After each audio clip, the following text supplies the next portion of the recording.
포기하지 않으면 진실은 반드시 밝혀진다는 것을 보여준 이야기. 허리를 폈다. 팔순을 바라보는 나이에도 김장은 손수 담가야 직성이 풀렸다. 5일장이 서는 날이면 이렇게 직접 장을 보러 나왔다. 도시의 대형마트보다 훨씬 싸고 무엇보다 사람 사는 냄새가 났다. 배추 한 망에 15,000원. 싱싱한 거 골라가세요. 상인의 구성진 목소리가 장터를 가득 채웠다. 정희는 배추를 골라 담으며 고개를 들었다. 그때였다.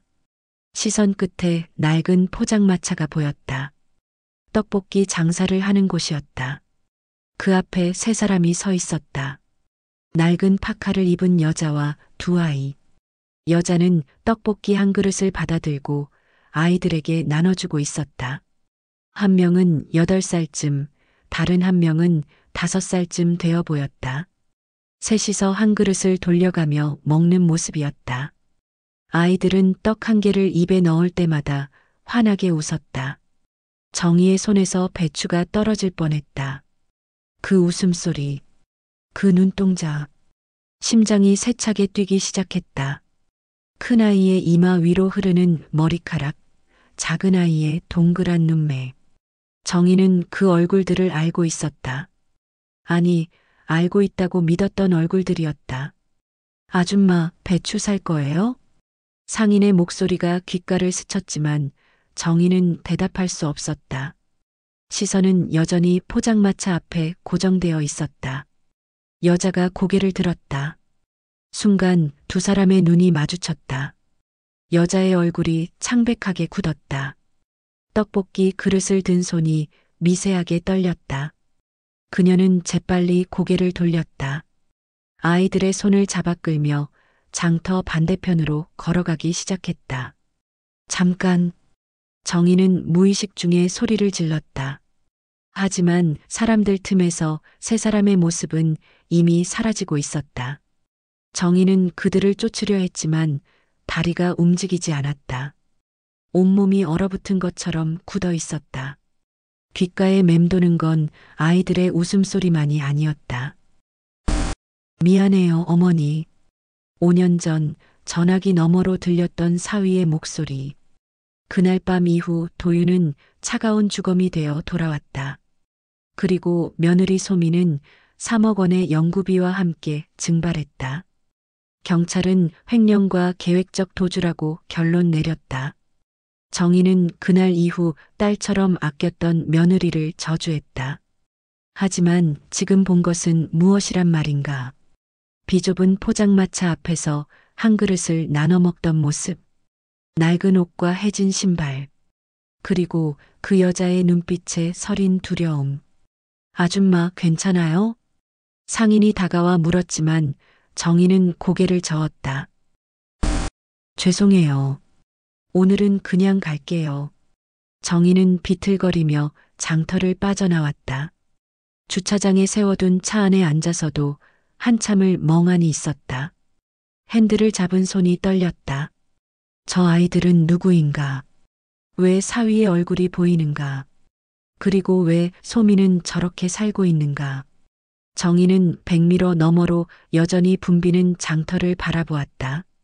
그 어딘가에 진실이 숨어 있다는 확신이 들었다.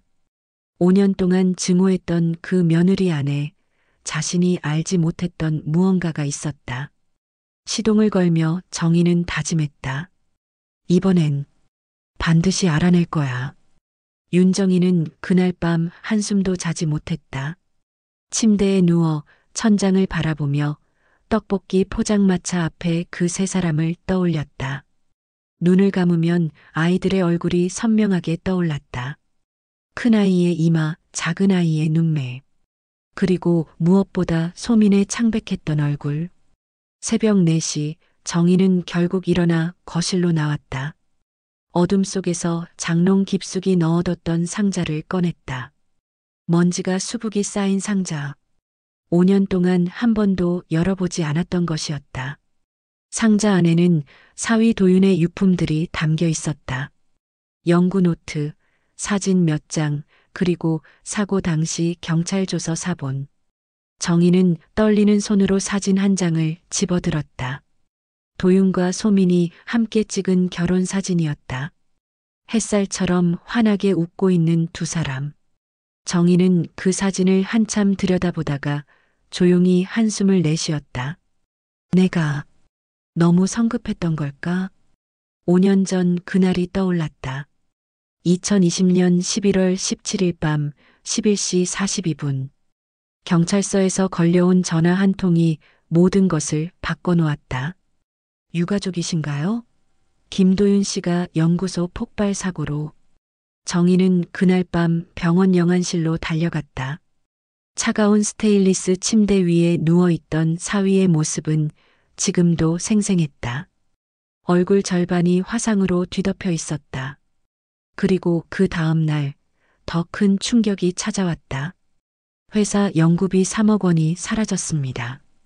김도윤 씨의 계좌에서 부인 이소민 씨의 계좌로 이체된 흔적이 있고요. 형사의 말을 들으며 정희는 믿을 수 없었다. 며느리 소민은 조용하고 성실한 사람이었다. 결혼 전부터 도윤을 5년이나 기다렸고 시댁을 친정처럼 여겼던 아이였다. 하지만 증거는 명확했다. 사고 이틀 전 도윤의 계좌에서 3억 원이 빠져나갔다. 수취인은 소민이었다. 그리고 사고 당일 밤 소민은 집을 나갔다. 아무런 흔적도 남기지 않은 채 도주한 겁니다. 계획적 범행이에요. 경찰은 그렇게 결론 내렸다. 정의도 그렇게 믿었다. 아니, 믿을 수밖에 없었다. 사랑하던 사위는 죽었고 며느리는 거액의 돈을 들고 사라졌다. 그 이상 무슨 설명이 필요했겠는가. 정희는 그날 이후 소민의 이름을 입에 담지 않았다. 집안의 사진도 모두 치웠다. 도윤의 제사상에도 소민의 자리는 없었다. 그녀는 배신자였고 살인자였으며 더 이상 가족이 아니었다. 그런데 오늘 장터에서 본 그 모습은 무엇이었나? 정희는 경찰 조서를 다시 펼쳤다. 노란 형광펜으로 밑줄 쳐진 문장들이 눈에 들어왔다. 사고 당시 연구소에는 김도윤 외 2명이 있었던 것으로 추정. 폭발 원인 화학 물질 취급 부주의로 인한 사고. 이소민의 행방 수배 중. 해외 도피 가능성 높음. 정희는 조서를 넘기다가 한 문장에서 멈췄다. 목격자 진술 박도현 연구팀장 마이너스 사고 당일 오후 8시까지 연구소에 있었으나 퇴근. 사고 발생 시각에는 부재. 박도현. 소민의 오빠였다. 도윤과 같은 연구소에서 일했던 사람. 사고 이후 팀장으로 승진했다는 소식을 들었던 기억이 났다. 정희는 천천히 휴대폰을 집어들었다. 오래된 연락처를 뒤지다가 박도현이라는 이름을 찾았다. 마지막 통화 기록은 5년 전이었다. 손가락이 통화 버튼 위에서 멈칫했다. 지금 전화를 걸면 무엇이 달라질까? 혹시 괜한 의심은 아닐까? 하지만 장터에서 본 소민의 얼굴이 자꾸만 떠올랐다. 그 눈빛에 담긴 것은 범죄자의 뻔뻔함이 아니었다. 그것은 두려움이었다. 정희는 통화 버튼을 눌렀다. 긴 신호음이 울렸다. 한참 후 낮고 조심스러운 목소리가 들렸다. 여보세요? 도연 씨, 접니다. 윤정희. 전화기 너머로 잠깐의 침묵이 흘렀다. 아, 어머님, 어쩐 일이세요? 혹시 그날 밤 기억나세요? 도윤이가 죽던 날 밤 말이에요. 또다시 침묵. 이번엔 조금 더 길었다. 왜 갑자기 그 얘기를요? 대답만 해주세요. 당신 정말 퇴근했었나요? 네, 물론이죠. 경찰 조사 때도 다 말씀드렸잖아요. 목소리는 차분했다. 너무 차분했다. 정의는 직감했다. 이 사람은 거짓말을 하고 있다. 그렇군요. 그럼 소민이는 어디 있는지 아세요? 모릅니다. 제 동생이지만 저도 5년째 연락이 끊겼어요. 정말로요? 네. 정말입니다. 정희는 전화를 끊었다. 그리고 확신했다. 5년 전 그날 밤 무언가 잘못되었다. 도윤의 죽음은 단순한 사고가 아니었다. 그리고 소민은 범인이 아니라 피해자였을지도 모른다. 창밖으로 동이 트기 시작했다. 정희는 상자 속 서류들을 다시 들여다보며 중얼거렸다. 이제부터 다시 시작이야. 진짜 진실을 찾을 거야. 그녀의 눈빛에 5년 만에 다시 불꽃이 타올랐다. 정희는 그날 아침 일찍 서재로 향했다. 먼지가 쌓인 책장 사이에서 오래된 서류철을 꺼냈다. 사위 도윤이 생전에 정리해 두었던 것들이었다. 회사 서류, 연구 관련 문서, 그리고 개인 수첩까지. 정희는 그동안 이것들을 볼 엄두가 나지 않았다. 도윤의 흔적을 마주하는 것이 너무 고통스러웠기 때문이다. 하지만 지금은 달랐다. 서류들을 하나씩 펼쳐보기 시작했다. 연구보고서, 실험일지, 회의록. 대부분은 전문 용어로 가득 차 있어 이해하기 어려웠다. 하지만 정희는 포기하지 않았다. 무언가 단서가 있을 거라는 확신이 있었다. 1시간쯤 지났을까? 낡은 수첩 한 권이 손에 잡혔다. 표지에 2020이라고 적혀 있었다. 도윤이 사고 나던 해에 쓰던 수첩이었다. 정희는 조심스럽게 페이지를 넘겼다. 일정표, 메모, 전화번호들. 그러다 11월 페이지에서 손이 멈췄다.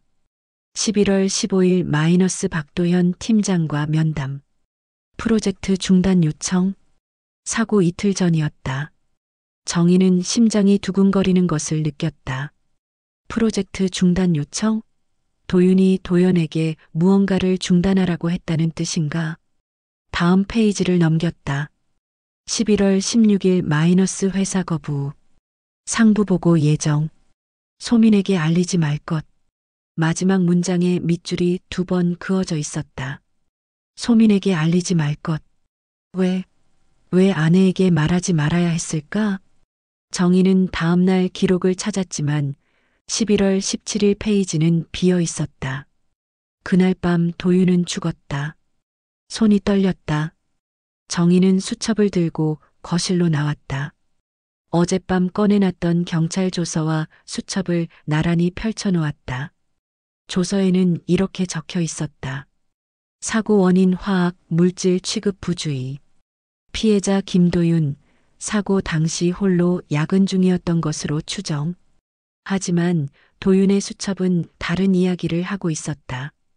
프로젝트 중단 요청, 회사 거부, 상부 보고 예정. 정희는 펜을 들고 종이에 정리하기 시작했다. 11월 15일 도연에게 프로젝트 중단 요청. 11월 16일 회사 거부, 상부 보고 계획. 11월 17일 도윤 사망, 소민 실종, 3억 원 이체. 연결고리가 보이기 시작했다. 도윤은 회사의 어떤 프로젝트를 막으려 했다. 그리고 그 다음 날 죽었다. 소민은 오빠 도연의 동생이었고 도연은 그 프로젝트의 팀장이었다. 이건 사고가 아니야. 정희는 중얼거렸다. 그때 휴대폰이 울렸다. 화면에 박도연이라는 이름이 떴다. 어젯밤 전화를 걸었던 사람이었다. 정희는 잠시 망설이다가 전화를 받았다. 여보세요. 어머님, 저예요. 어젯밤에 좀 놀라셨을 것 같아서요. 목소리는 여전히 차분했다. 무슨 말씀이세요? 갑자기 그날 일을 물어보셔서요. 혹시 무슨 일이라도 있으신 건가요? 정희는 잠시 생각했다. 솔직하게 말해야 할까? 아니면 숨겨야 할까? 아니에요. 그냥 요즘 도윤이 생각이 많이 나서요. 5주기가 다가오니까. 아, 그러시군요. 저도 매년 이맘때면 형부 생각이 많이 나요. 형부. 그 단어가 묘하게 거슬렸다. 5년 동안 한 번도 연락하지 않았으면서 지금 와서 형부라고 부르다니. 도연 씨, 혹시 시간 되시면 한번 뵐 수 있을까요? 전화기 너머로 잠깐의 침묵이 흘렀다. 무슨 일로요? 도윤이 마지막으로 했던 연구에 대해 좀 알고 싶어서요. 당신이 같은 팀이었잖아요. 어머님, 그건 회사 기밀이라서 말씀드리기 어려운데요. 기밀이요? 사람이 죽었는데도요? 목소리에 날이 섰다. 도연은 잠시 말이 없었다. 알겠습니다. 이번 주 토요일 어떠세요? 제가 찾아뵙겠습니다. 좋아요. 우리 집으로 오세요. 네, 그럼 그때 뵙죠. 전화가 끊겼다. 정희는 휴대폰을 내려놓고 다시 수첩을 들여다보았다. 마지막 페이지 귀퉁이에 작은 글씨로 뭔가 적혀 있었다. 거의 알아볼 수 없을 정도로 흐릿했지만 자세히 보니 전화번호였다. 그리고 그 옆에 두 글자, 영숙. 정희는 눈을 크게 떴다. 영숙. 친구 차영숙. 30년 지기 친구이자 현직 간호사였다. 도윤의 회사 건물 안에 있는 의무실에서 일했던 사람이기도 했다. 정희는 곧바로 영숙에게 전화를 걸었다. 여보세요, 정희야? 영수가 나야. 혹시 지금 시간 돼? 왜?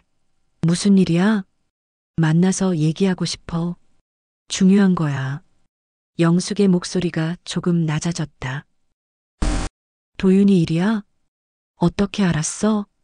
목소리 들으면 알지. 알았어. 오늘 저녁에 우리 집으로 와. 남편 야근이거든. 고마워. 전화를 끊고 정희는 다시 서류들을 정리했다. 수첩, 조서, 사진, 그리고 회사 명함 한 장. 명함에는 바이오젠 제약연구소라는 회사 이름과 함께 박도연의 이름이 인쇄되어 있었다. 직급은 수석연구원이었다. 그런데 지금은 팀장이라고 했다. 승진한 것이다.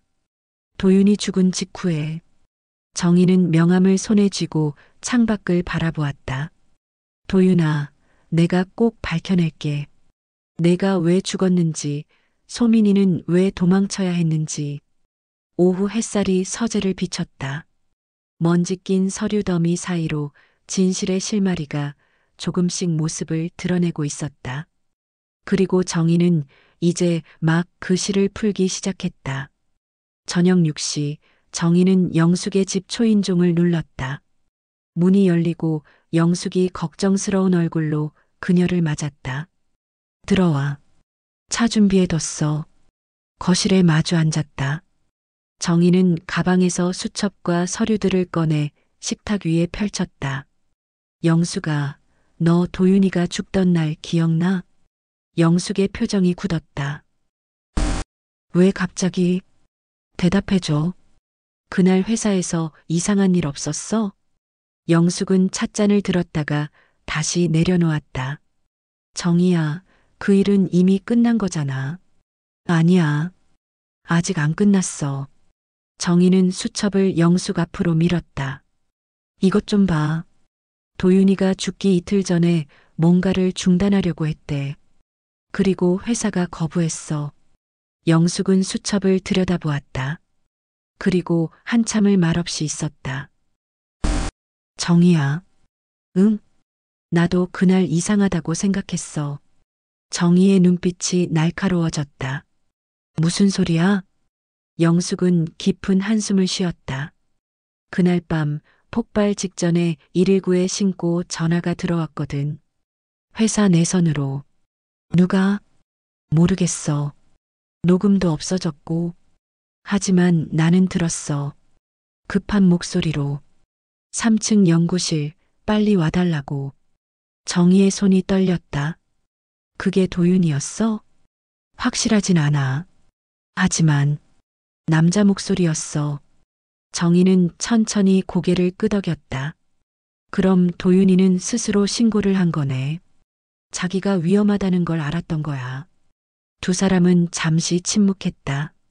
그리고 정희는 결심했다. 이제는 더 이상 물러설 수 없다는 것을. 영수가 나 도와줄래? 진실을 밝혀내야겠어.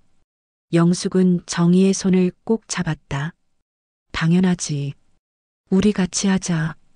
토요일 오후 2시 박도연이 정희의 집 문을 두드렸다. 어머님, 들어가도 될까요? 어서 오세요. 정희는 차분한 표정으로 그를 맞았다. 도연은 양손에 과일 상자를 들고 있었다. 5년 만에 보는 얼굴이었지만 그다지 변하지 않았다. 다만 이마의 주름이 조금 더 깊어진 것 같았다. 거실에 마주 앉았다. 정희는 차를 따르며 말했다. 오랜만이네요. 건강하셨어요? 네, 덕분에요. 어머님은요? 뭐, 그럭저럭 살고 있죠. 어색한 침묵이 흘렀다. 도연이 먼저 입을 열었다. 전화로 말씀하셨던 형부 연구에 대해 궁금하시다고요? 네. 도윤이가 마지막으로 뭘 하고 있었는지 알고 싶어서요. 도연은 찻잔을 들었다가 내려놓으며 신중하게 말했다. 프로젝트 어나인이라는 신약 개발 프로젝트였습니다. 뇌질환 치료제였죠. 그게 뭔가요? 알츠하이머나 파킨슨병 같은 퇴행성 뇌질환을 치료하는 약이요. 성공하면 엄청난 시장 가치가 있는 프로젝트였습니다. 정희는 고개를 끄덕이며 물었다. 그런데 왜 도윤이는 그걸 중단하려고 했을까요? 도연의 표정이 미묘하게 변했다. 중단하려고요? 누가 그러던가요? 도윤이 수첩에 적혀 있었어요. 당신한테 중단 요청을 했다고. 도연은 잠시 말이 없었다. 눈동자가 빠르게 움직였다. 아, 그때 말이군요. 임상 실험 일정 때문에 그랬던 거예요. 형부가 좀 더 신중하게 진행하자고 해서요. 그럼 왜 회사는 거부했나요? 일정이 너무 촉박했거든요. 투자자들 압박도 있었고. 정희는 도연의 눈을 똑바로 바라보았다. 도연 씨, 솔직하게 말해주세요. 그날 밤 정말 퇴근하신 거 맞나요? 도연의 얼굴이 굳었다. 무슨 말씀이세요? 도윤이가 죽기 전에 119에 신고 전화를 했어요. 그 말은 혼자가 아니었다는 뜻이잖아요. 그건 경찰 조사 때도 나온 얘기 아닌가요? 형부가 실험 중에 사고가 난 거라고. 그럼 왜 연구비 3억 원이 사라졌죠? 왜 소민이는 도망쳐야 했고요? 도연이 자리에서 일어났다. 어머님, 죄송하지만 이런 얘기 하려고 온 게 아닌데요. 앉으세요. 정희의 목소리에는 단호함이 묻어났다. 아직 할 말이 남았어요. 도연은 망설이다가 다시 앉았다. 하지만 표정은 경계심으로 가득했다. 어머님, 그날 일은 저도 힘들었어요. 형부를 잃은 건 저도 마찬가지고 제 동생이 범죄자가 된 것도 견디기 힘들었습니다. 그래서 소민이는 어디 있나요? 모릅니다. 정말로요. 정희는 가방에서 사진 한 장을 꺼내 테이블 위에 올려놓았다. 휴대폰으로 찍은 사진이었다. 흐릿했지만 떡볶이 포장마차 앞에 여자와 아이들이 보였다. 이게 뭡니까? 도연이 물었다. 사흘 전에 장터에서 찍은 거예요. 저 여자가 소민이에요. 도연의 얼굴이 창백해졌다. 확실하세요? 네. 그리고 저 아이들, 도윤이를 닮았어요. 도연은 사진을 한참 들여다보았다. 손이 미세하게 떨리고 있었다. 어머님, 이건 당신 알고 있었죠? 소민이가 어디 있는지. 아닙니다. 저는 정말 몰랐어요. 하지만 그의 목소리는 흔들리고 있었다. 정희는 천천히 말했다. 도연 씨, 제발 솔직하게 말해주세요. 그날 밤 무슨 일이 있었는지, 왜 도윤이는 죽어야 했는지, 왜 소민이는 저렇게 숨어 살아야 하는지. 도연은 고개를 떨구었다. 한참을 그렇게 있다가 입을 열었다. 어머님, 제가 할 수 있는 말은 여기까지입니다. 이 이상은 정말 위험해요. 위험하다니요? 누구한테요? 어머님한테요. 그 말을 남기고 도연은 일어났다. 죄송합니다. 전 이만 가보겠습니다. 잠깐. 하지만 도연은 돌아보지 않고 현관으로 향했다. 문이 닫히는 소리가 들렸다. 정희는 테이블에 앉아 사진을 내려다보았다. 도연의 반응이 모든 것을 말해주고 있었다. 그는 무언가를 숨기고 있었다. 그리고 두려워하고 있었다. 그날 저녁 정희는 영숙에게 전화를 걸었다. 오늘 도연이를 만났어. 어땠어?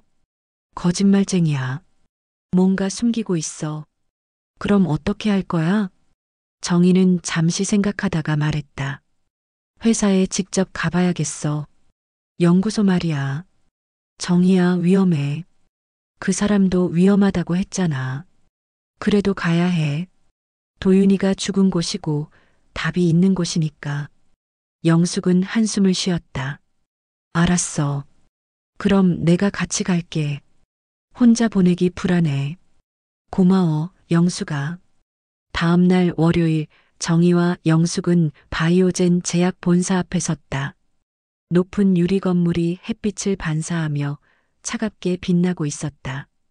건물 1층 로비에는 경비원이 앉아 있었고 출입증 없이는 들어갈 수 없어 보였다.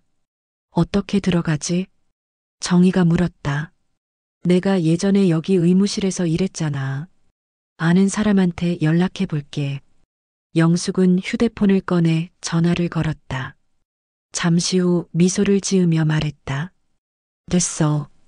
김 과장이 로비에서 기다린대. 건강검진 안내차 왔다고 하면 돼. 두 사람은 로비로 들어갔다. 영숙의 지인인 김 과장이 그들을 맞았다. 영숙 씨, 오랜만이네요. 과장님 감사합니다. 천만에요. 그런데 3층 연구동은 출입이 통제되어 있어서 괜찮아요. 1층만 둘러봐도 돼요. 김 과장은 임시 출입증을 내주며 말했다. 30분 안에 나오셔야 해요. 알겠습니다. 두 사람은 1층 복도를 걸었다. 벽면에는 회사의 연구 성과를 자랑하는 사진들이 걸려 있었다. 정희는 그 사진들을 하나씩 살펴보았다. 그러다 한 사진 앞에서 멈췄다. 프로젝트 어나인 임상 성공 마이너스 2021년 3월. 도윤이 죽은 지 4개월 후였다. 사진 속에는 박도연을 비롯한 연구원들이 환하게 웃고 있었다. 그들 뒤로 어나인 신약 FDA 승인 신청이라는 현수막이 보였다. 영숙아, 이것 봐. 영숙도 사진을 보며 눈살을 찌푸렸다. 도윤 씨가 죽고 나서 바로 성공했네. 이상해. 도윤이가 중단하려고 했던 프로젝트가 왜 갑자기 성공한 거야? 두 사람은 계속 복도를 걸었다.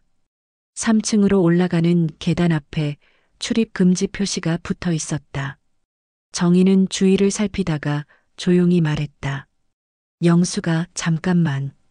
왜? 저기 올라가 보고 싶어. 미쳤어? 들키면 어떡하려고. 5분만.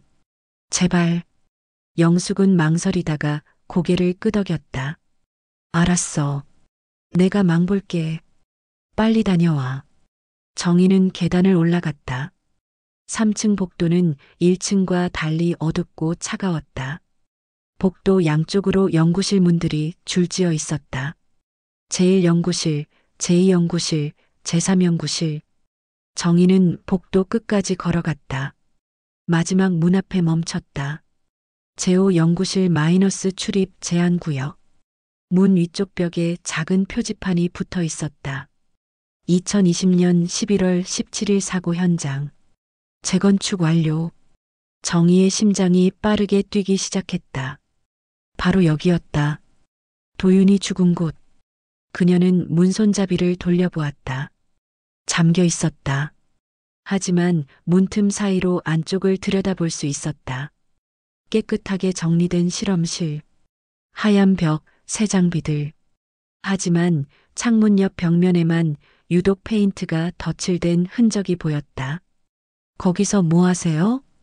뒤에서 날카로운 목소리가 들렸다. 정희는 깜짝 놀라 돌아섰다. 경비원 한 명이 서 있었다. 저는 여긴 허가 없이 들어올 수 없는 곳입니다. 나가주세요. 죄송합니다. 길을 잘못 들어서. 경비원은 의심스러운 눈으로 정희를 바라보았다. 출입증 확인 좀 하겠습니다. 정희는 임시 출입증을 보여주었다.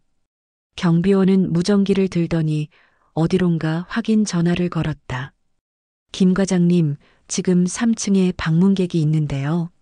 잠시 후 영숙이 허겁지겁 계단을 올라왔다. 어머님, 여기 계셨네요.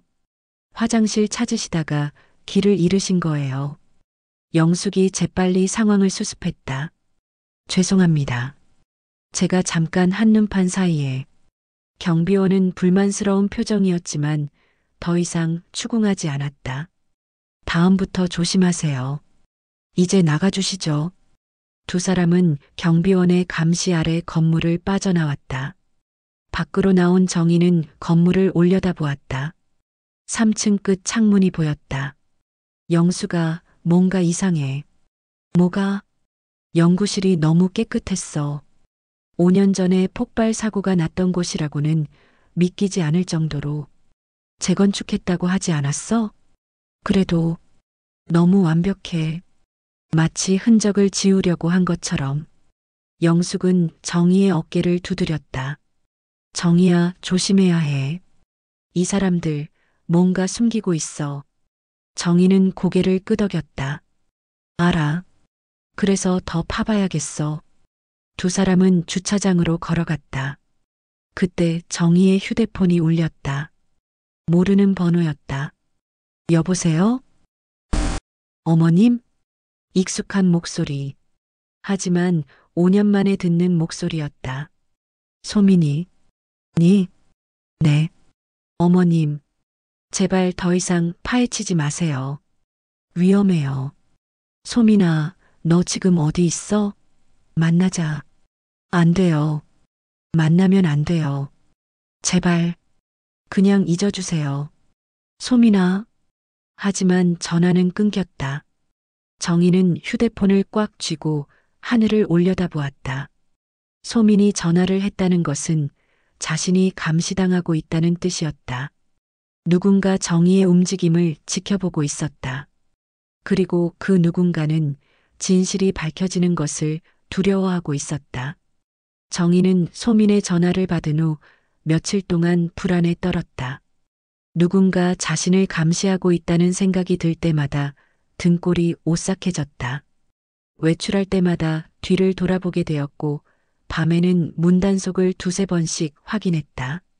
하지만 정희는 멈추지 않았다. 목요일 오후 정희는 다시 도윤의 유품 상자를 뒤지기 시작했다. 서류들을 모두 꺼내고 사진들을 하나씩 살펴보았다. 그러다 상자 바닥에 작은 물건이 손에 잡혔다. 검은색 USB 메모리. 먼지가 수북이 쌓여 있었다. 정희는 그것을 닦으며 생각했다. 5년 전에는 이걸 확인할 생각조차 하지 못했다. 도윤의 죽음이 너무 고통스러워서 그의 물건들을 제대로 살펴볼 여유가 없었다. 정희는 서재로 가서 오래된 노트북을 켰다. 도윤이 쓰던 것이었다. 먼지를 털어내고 전원을 넣자 부팅 화면이 떴다. USB를 꽂았다. 파일 목록이 나타났다. 대부분 엑셀과 PDF 파일이었다. 연구 데이터와 실험 보고서들. 정희는 하나씩 열어보았지만 전문 용어들이 가득해서 이해하기 어려웠다. 그러다 한 폴더가 눈에 띄었다. 개인 기록 마이너스 열람주의. 정희는 마우스를 클릭했다. 폴더 안에는 워드 파일 몇 개와 동영상 파일이 있었다. 먼저 워드 파일을 열었다. 2020년 10월 3일.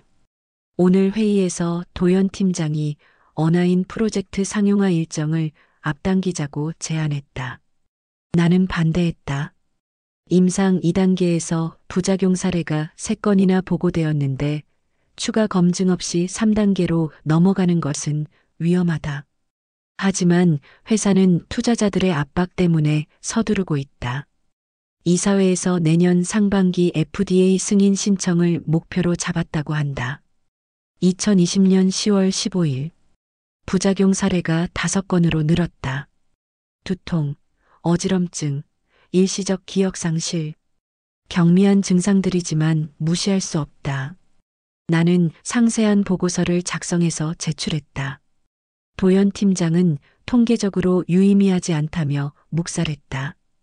하지만 나는 확신한다. 이 약은 아직 사람에게 쓰면 안 된다.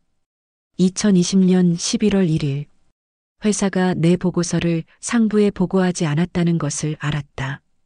도연 팀장이 불필요한 우려라며 보류시킨 것이다. 나는 직접 연구소장에게 면담을 신청했다. 하지만 거절당했다. 팀장의 판단을 따르라는 답변만 돌아왔다. 2020년 11월 10일. 더 이상 참을 수 없다. 이대로 가면 사람이 다친다. 나는 식약처에 직접 제보하기로 결심했다. 하지만 조심해야 한다. 회사가 알면 나를 해고할 것이다. 소민이한테는 아직 말하지 않았다. 걱정시키고 싶지 않다. 2020년 11월 15일. 오늘 도연 팀장에게 마지막으로 프로젝트 중단을 요청했다. 그는 화를 냈다. 자네가 뭘 안다고 나서는 건가? 이 프로젝트가 얼마나 중요한지 알기나 해? 나는 말했다. 사람 목숨보다 중요한 건 없습니다. 그는 냉소하며 답했다. 자네 같은 순진한 사람은 이 바닥에 안 맞아. 조심하는 게 좋을 거야. 협박이었다. 정의의 손이 떨렸다. 도윤은 알고 있었다. 회사가 위험한 약을 상용화하려 한다는 것을. 그리고 그것을 막으려다가 죽었다. 정의는 다음 파일을 열었다. 마지막 기록이었다. 2020년 11월 16일. 내일 식약처 담당자와 만나기로 했다. 모든 자료를 USB에 담았다. 이 기록과 실험 데이터, 부작용 보고서 전부. 만약 내게 무슨 일이 생기면 이 USB가 유일한 증거가 될 것이다. 소민아, 미안해. 나는 그냥 옳은 일을 하고 싶었을 뿐이야. 그게 마지막 기록이었다. 정희는 화면을 멍하니 바라보았다. 눈물이 흘러내렸다. 도윤아, 넌 영웅이었구나. 그녀는 눈물을 닦고 동영상 파일을 클릭했다. 화면이 켜졌다. 어두운 연구실이 보였다. 카메라는 책상 위에 고정되어 있는 것 같았다. 도윤의 얼굴이 화면에 나타났다. 2020년 11월 시옷비읍 7일 오후 9시 38분입니다. 그의 목소리는 낮고 긴장되어 있었다. 저는 바이오젠 제약 선임연구원 김도윤입니다. 지금부터 프로젝트 어나인의 진실을 기록하겠습니다. 도윤은 카메라를 향해 서류를 들어보였다. 이것은 어나인 임상 2단계 결과 보고서입니다. 피험자 50명 중 5명에게서 심각한 부작용이 발생했습니다. 두통, 어지럼증, 일시적 기억 상실, 그리고 한 명은 경련 증상까지 보였습니다. 그는 다른 서류를 펼쳤다. 하지만 회사는 이 데이터를 조작했습니다. 부작용 사례를 축소 보고했고 일부는 아예 기록에서 삭제했습니다. 도윤의 표정이 굳어졌다. 박도연 팀장은 제게 입을 다물라고 했습니다. 하지만 저는 그럴 수 없습니다. 이 약이 시판되면 수많은 사람들이 위험에 처할 수 있습니다. 그는 카메라에 더 가까이 다가왔다. 만약 제게 무슨 일이 생긴다면 이 영상을 증거로 사용해 주십시오. 진실은 반드시 밝혀져야 합니다. 그때 문 여는 소리가 들렸다. 도윤이 화들짝 놀라 뒤를 돌아보았다. 누구세요? 화면에는 보이지 않았지만 발소리가 들렸다. 2사람, 아니 3사람쯤 되는 것 같았다. 김도윤 연구원, 지금 뭐 하는 겁니까? 익숙한 목소리였다. 박도연이었다. 팀장님, 저는 그 카메라 끄세요. 지금 당장. 안 됩니다. 이건 기록되어야 합니다. 회사가 하고 있는 일이. 닥쳐. 도연의 목소리가 거칠어졌다. 자넨 지금 회사 기밀을 유출하려는 겁니까? 그게 어떤 범죄인지 알아요? 범죄는 당신들이 하고 있는 겁니다. 도윤의 목소리도 높아졌다. 사람 목숨을 담보로 돈을 벌려는 게 범죄 아닙니까? 경비, 저 사람 제 앞에. 발소리가 가까워졌다. 몸싸움하는 소리가 들렸다. 나요. 놓으라고요. 도윤의 비명. 그리고 무언가 쓰러지는 소리. 화면이 흔들렸다. 카메라가 넘어진 것 같았다. 이제 천장만 보였다. 하지만 소리는 계속 들렸다. 팀장님, 이러면 안 됩니다. 낯선 남자 목소리였다. 닥치고 있어. 자네는 아무것도 못 봤어. 하지만 아무것도 못 봤다고. 도연의 목소리는 차갑고 냉정했다. 그리고 잠시 침묵. 이 USB 어디 있지? 찾아봐. 서류 뒤지는 소리. 여기 있습니다. 좋아. 이것만 없애면 증거가 없어. 그리고 도연의 목소리가 가까워졌다. 카메라 끄는 법을 몰랐군. 화면이 흔들리더니 암전되었다. 영상이 끝났다. 정희는 얼어붙은 채로 화면을 바라보았다. 손이 떨렸다. 온몸이 떨렸다. 도윤은 사고로 죽은 게 아니었다. 박도연이 그들이 죽인 것이었다. 정희는 비틀거리며 자리에서 일어났다. 숨이 막혔다. 화장실로 달려가 구토를 했다. 한참을 그러고 있다가 정희는 천천히 세면대 앞에 섰다. 거울에 비친 자신의 얼굴은 창백했다. 진정해. 진정하라고. 그녀는 찬물로 얼굴을 씻었다. 그리고 다시 서재로 돌아왔다. USB를 뽑아 조심스럽게 손에 쥐었다. 이것이 증거였다. 도윤이 목숨을 걸고 남긴 마지막 증거. 정희는 영숙에게 전화를 걸었다.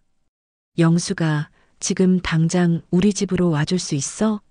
무슨 일이야? 목소리가 왜 그래?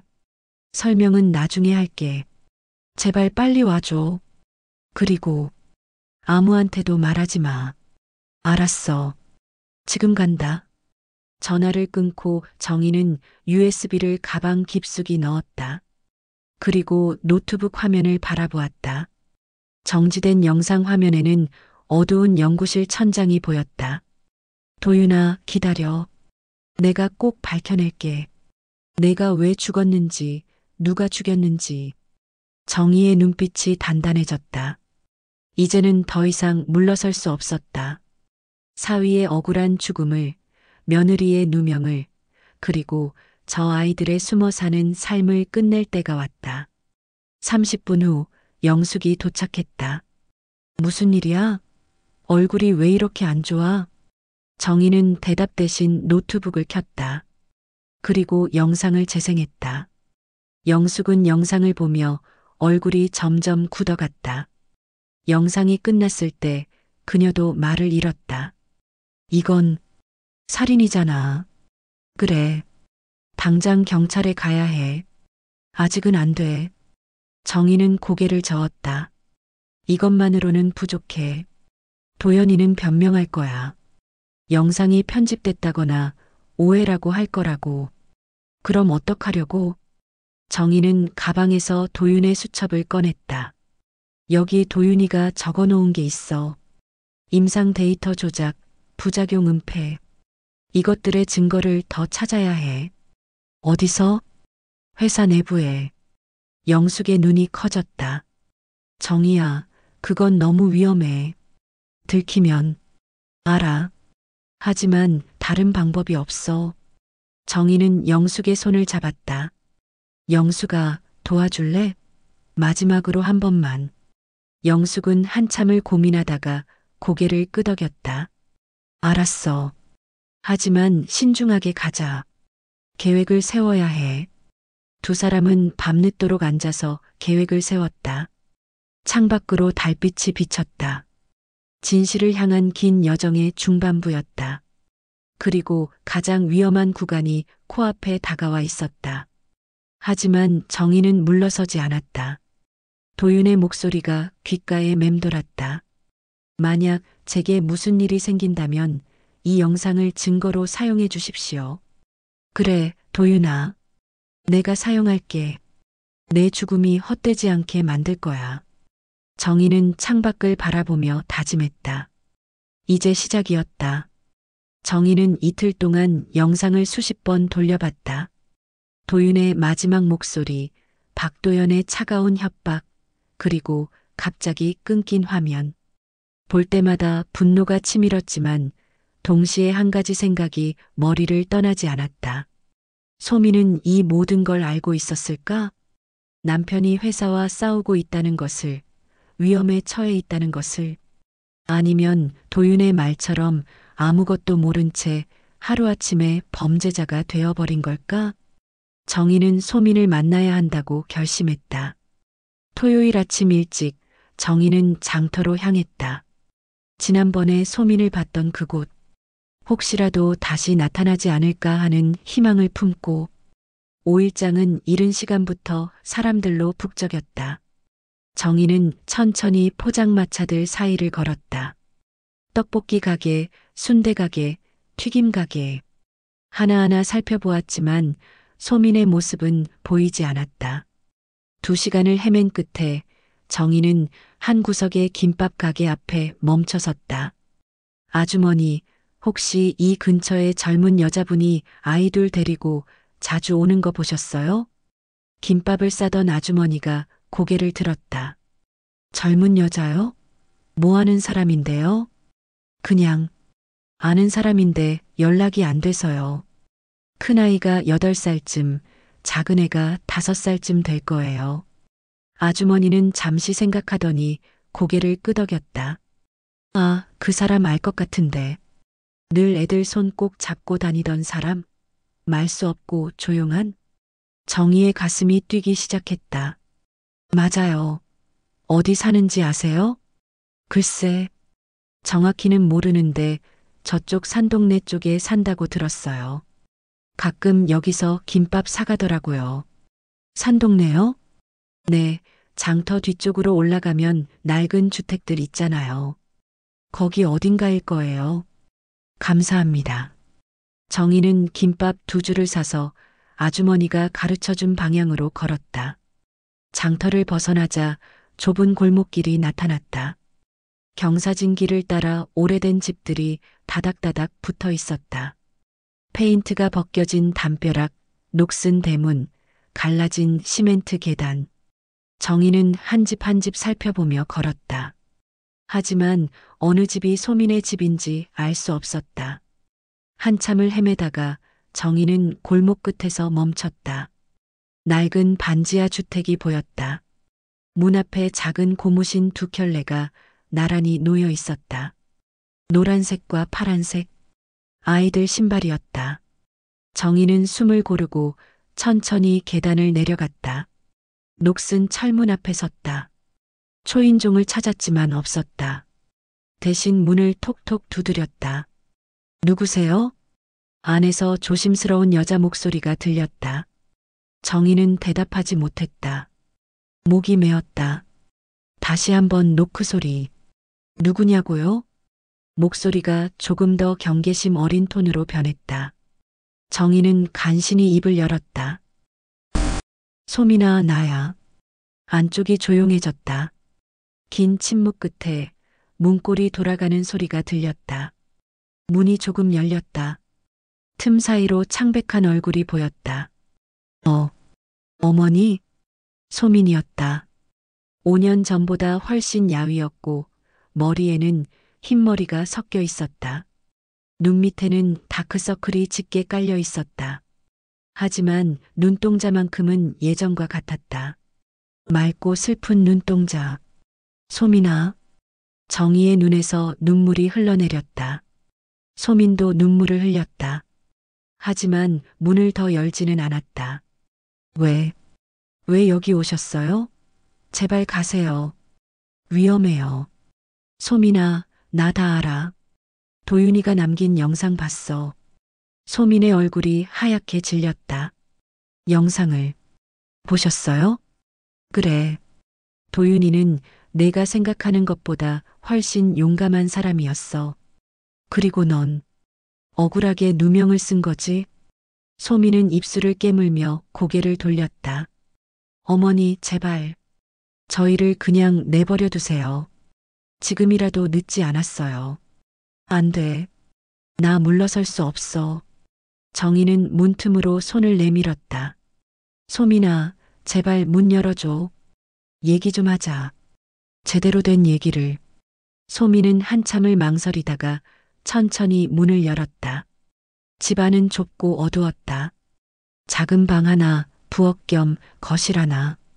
벽에는 습기로 얼룩이 져 있었다. 햇빛이 거의 들지 않는 반지하 특유의 냉기가 감돌았다. 구석에 작은 책상이 있었고 그 위에는 아이들이 그린 그림들이 붙어 있었다. 엄마, 우리 가족 같은 글씨들. 애들은? 정희가 물었다. 학교 갔어요. 큰애는 초등학교, 작은애는 어린이집. 소미는 낡은 소파를 가리키며 말했다. 앉으세요. 두 사람은 마주 앉았다. 정희는 가방에서 김밥을 꺼내 테이블 위에 놓았다. 배고플 것 같아서. 소미는 김밥을 보며 눈물을 흘렸다. 어머니, 울지 마. 이제 다 괜찮을 거야. 정희는 소민의 손을 잡았다.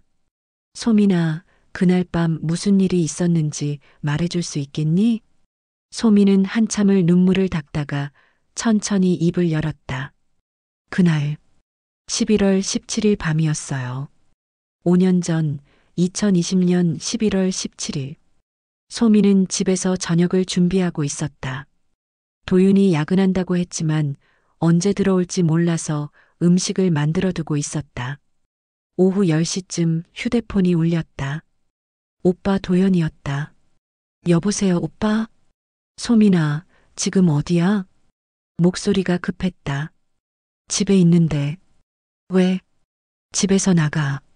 지금 당장. 그리고 절대 집으로 돌아오지 마. 무슨 소리야? 무슨 일인데?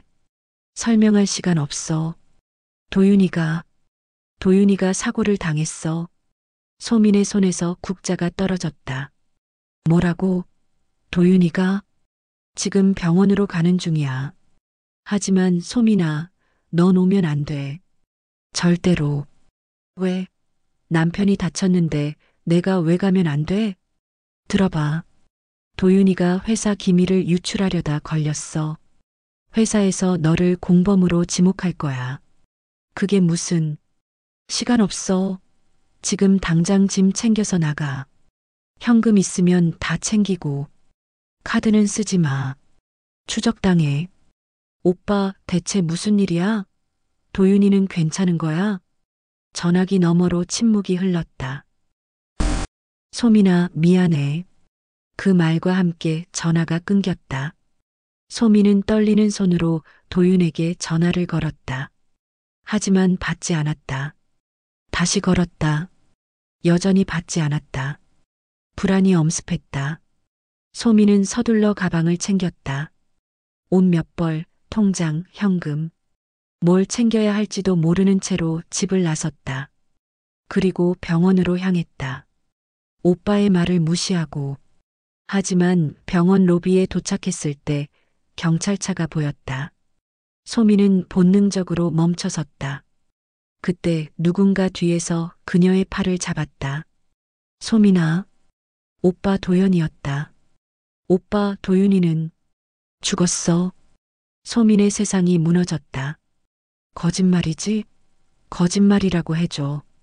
미안해. 하지만 지금은 그것보다 내가 중요해. 도연은 소민을 주차장으로 끌고 갔다. 들어봐. 회사에서 도윤이 계좌에서 너 계좌로 3억 원을 이체했어. 그리고 내가 공범이라고 경찰에 신고했어. 무슨 소리야? 난 아무것도 안 했는데. 나도 알아. 하지만 증거가 있어. 조작된 거지만 경찰은 믿을 거야. 왜 나한테 이러는 거야? 도연은 대답하지 않았다. 소민아, 너 임신했지? 소민은 깜짝 놀랐다. 어떻게? 도윤이한테 들었어. 쌍둥이라고. 눈물이 쏟아졌다. 지금 내가 잡히면 감옥에 가게 돼. 그럼 아기들은? 하지만 오빠, 숨어. 최대한 오래. 내가 나중에 어떻게든 해결해 줄게. 오빠, 제발 진실을 말해줘. 도윤이한테 무슨 일이 있었던 거야? 도연은 고개를 돌렸다. 사고였어. 정말 사고였어. 거짓말이라는 걸 소민도 알았다. 하지만 물어볼 수 없었다. 오빠의 눈빛이 너무 차가웠다. 그렇게 도망쳤어요. 소민이 말을 마쳤다. 5년 동안 숨어 살았어요. 이름도 바꾸고 아이들도 출생신고 못하고. 정희는 소민의 손을 꽉 잡았다. 힘들었겠구나. 처음엔 진짜 제가 뭘 잘못한 건가 싶었어요. 남편도 잃고 범죄자가 되고. 하지만 아이들을 낳고 나서 알았어요. 뭘? 도윤 오빠는 잘못한 게 없다는 걸. 오히려 옳은 일을 하려다가. 소민은 더 이상 말을 잇지 못하고 울었다. 정희도 눈물을 흘렸다. 한참을 그렇게 있다가 정희가 입을 열었다. 소민아, 도윤이가 USB를 남겼어. 거기 영상이 있었어.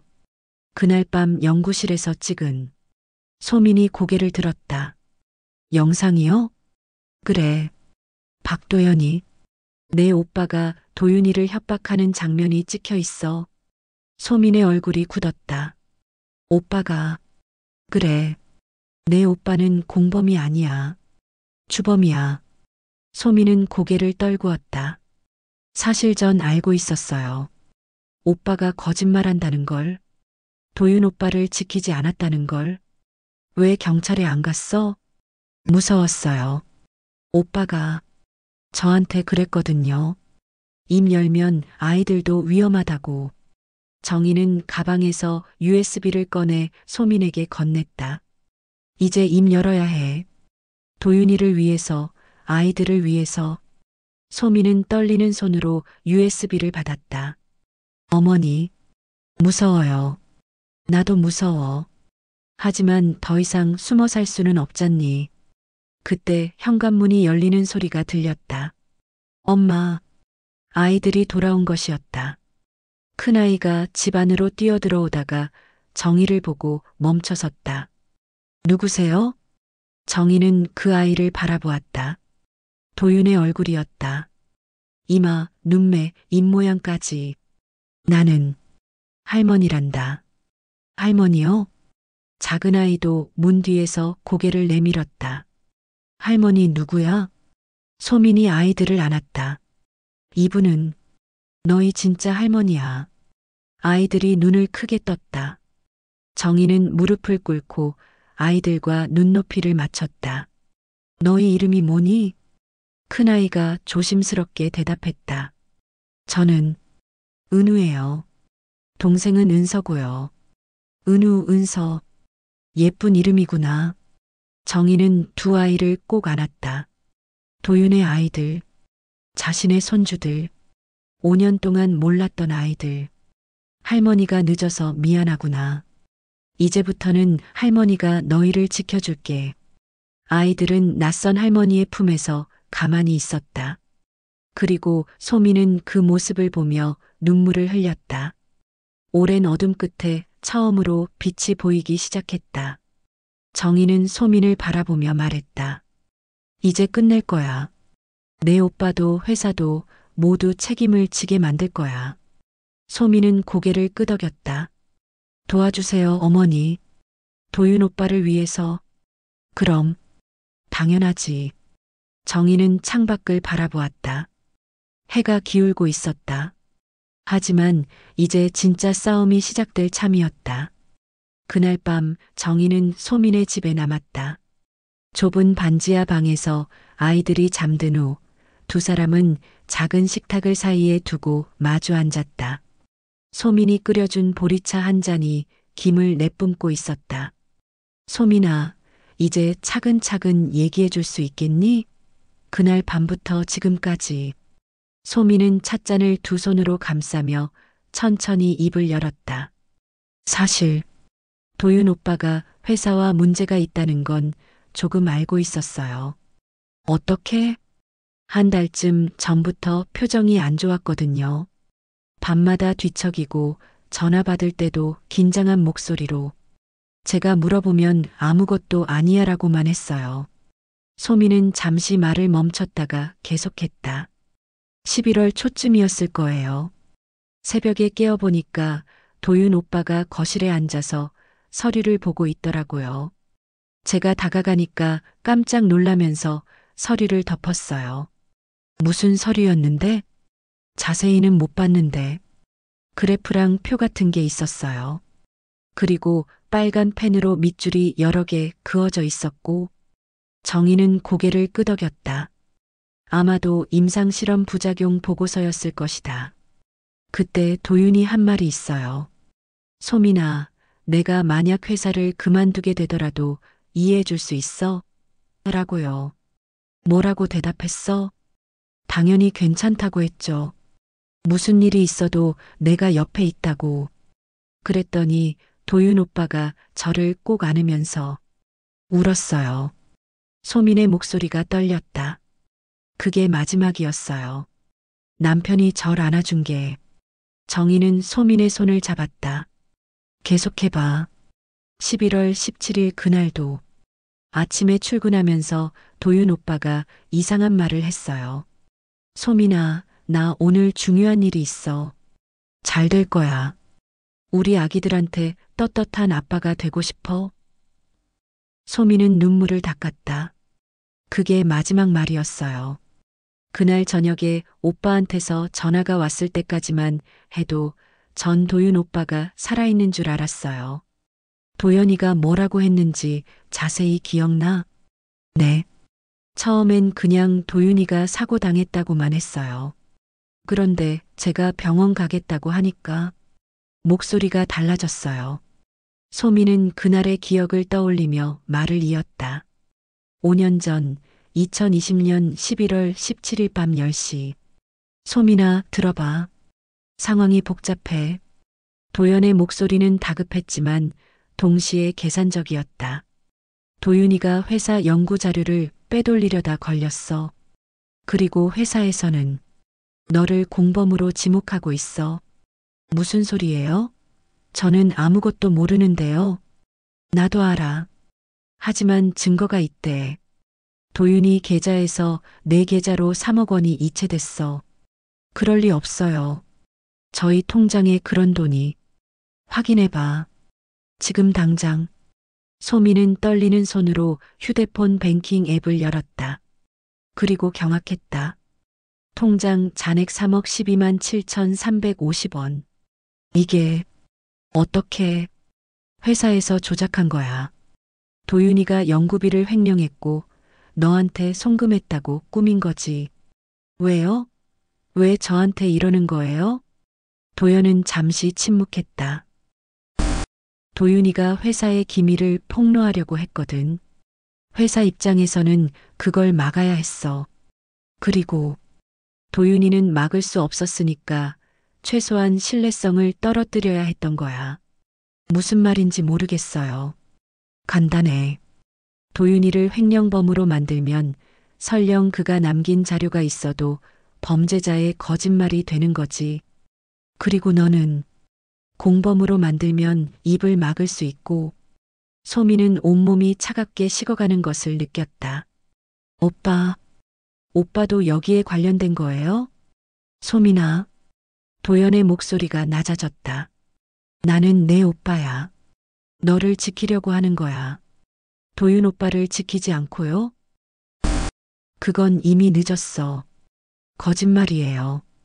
도윤 오빠 지금 병원에 있다고 했잖아요. 제가 가서. 소민아. 도연이 소리쳤다.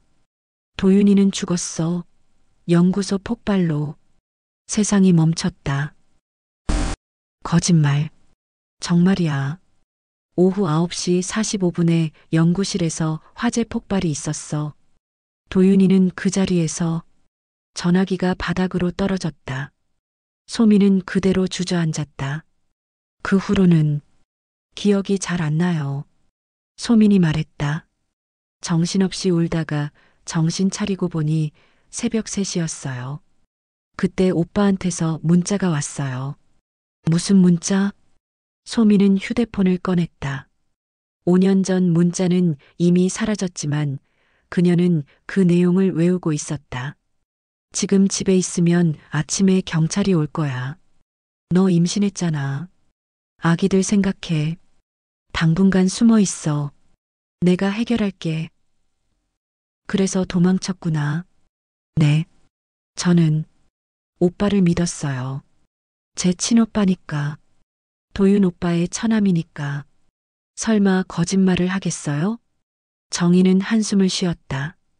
그런데 해결해 준 게 없었지. 네. 1달, 2달, 석 달. 기다려도 연락이 없었어요. 제가 먼저 전화하면 아직이야. 조금만 더 기다려라고만 했어요. 아이들은 어떻게 낳았어? 무등록 산후조리원이요. 불법인 거 알지만 다른 방법이 없었어요.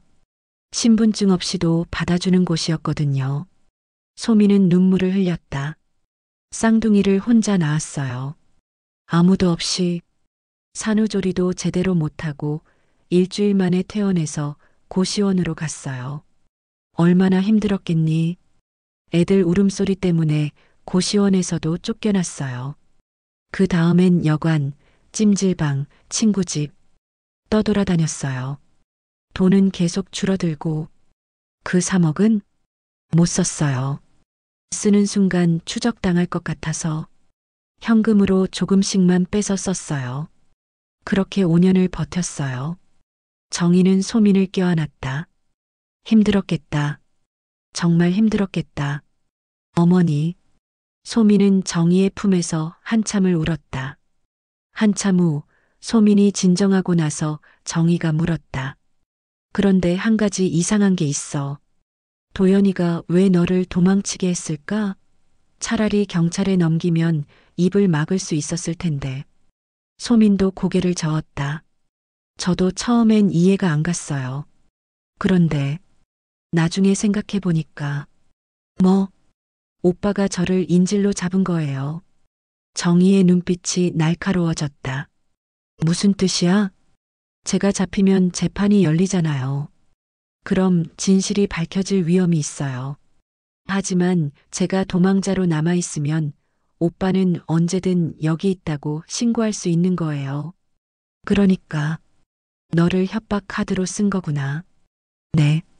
가끔 오빠한테서 문자가 왔어요. 잘 지내지? 애들 건강하지? 아무한테도 말하지 마. 너를 위해서야. 소미는 쓴웃음을 지었다. 위협이었어요. 말하면 너 잡아넣는다는. 정희는 주먹을 쥐었다. 그 인간이 그래도 오빠예요. 제 친오빠. 소민아. 정희는 소민의 어깨를 잡았다. 피를 나눴다고 다 가족이 아니야. 진짜 가족은 너를 지켜주는 사람이야. 너를 이용하는 사람이 아니라. 소민은 고개를 떨구었다. 알아요. 근데 무섭거든요. 오빠가 진짜로 날 배신했다는 게 이제는 인정해야 해. 그래야 끝낼 수 있어. 소민은 한참을 생각하다가 고개를 끄덕였다. 어머니 말씀이 맞아요. 더 이상 도망칠 수 없어요. 애들이 학교도 제대로 못 다니고. 그럼 내일부터 준비하자. 경찰에 갈 거야. 하지만 증거가 USB 있잖아. 도윤이가 남긴 영상. 그리고 너의 증언. 그걸로 시작할 수 있어. 회사는요? 회사는 돈도 많고 변호사도 좋을 텐데. 정희는 미소 지었다. 걱정 마. 내 친구가 있거든. 영숙이라고.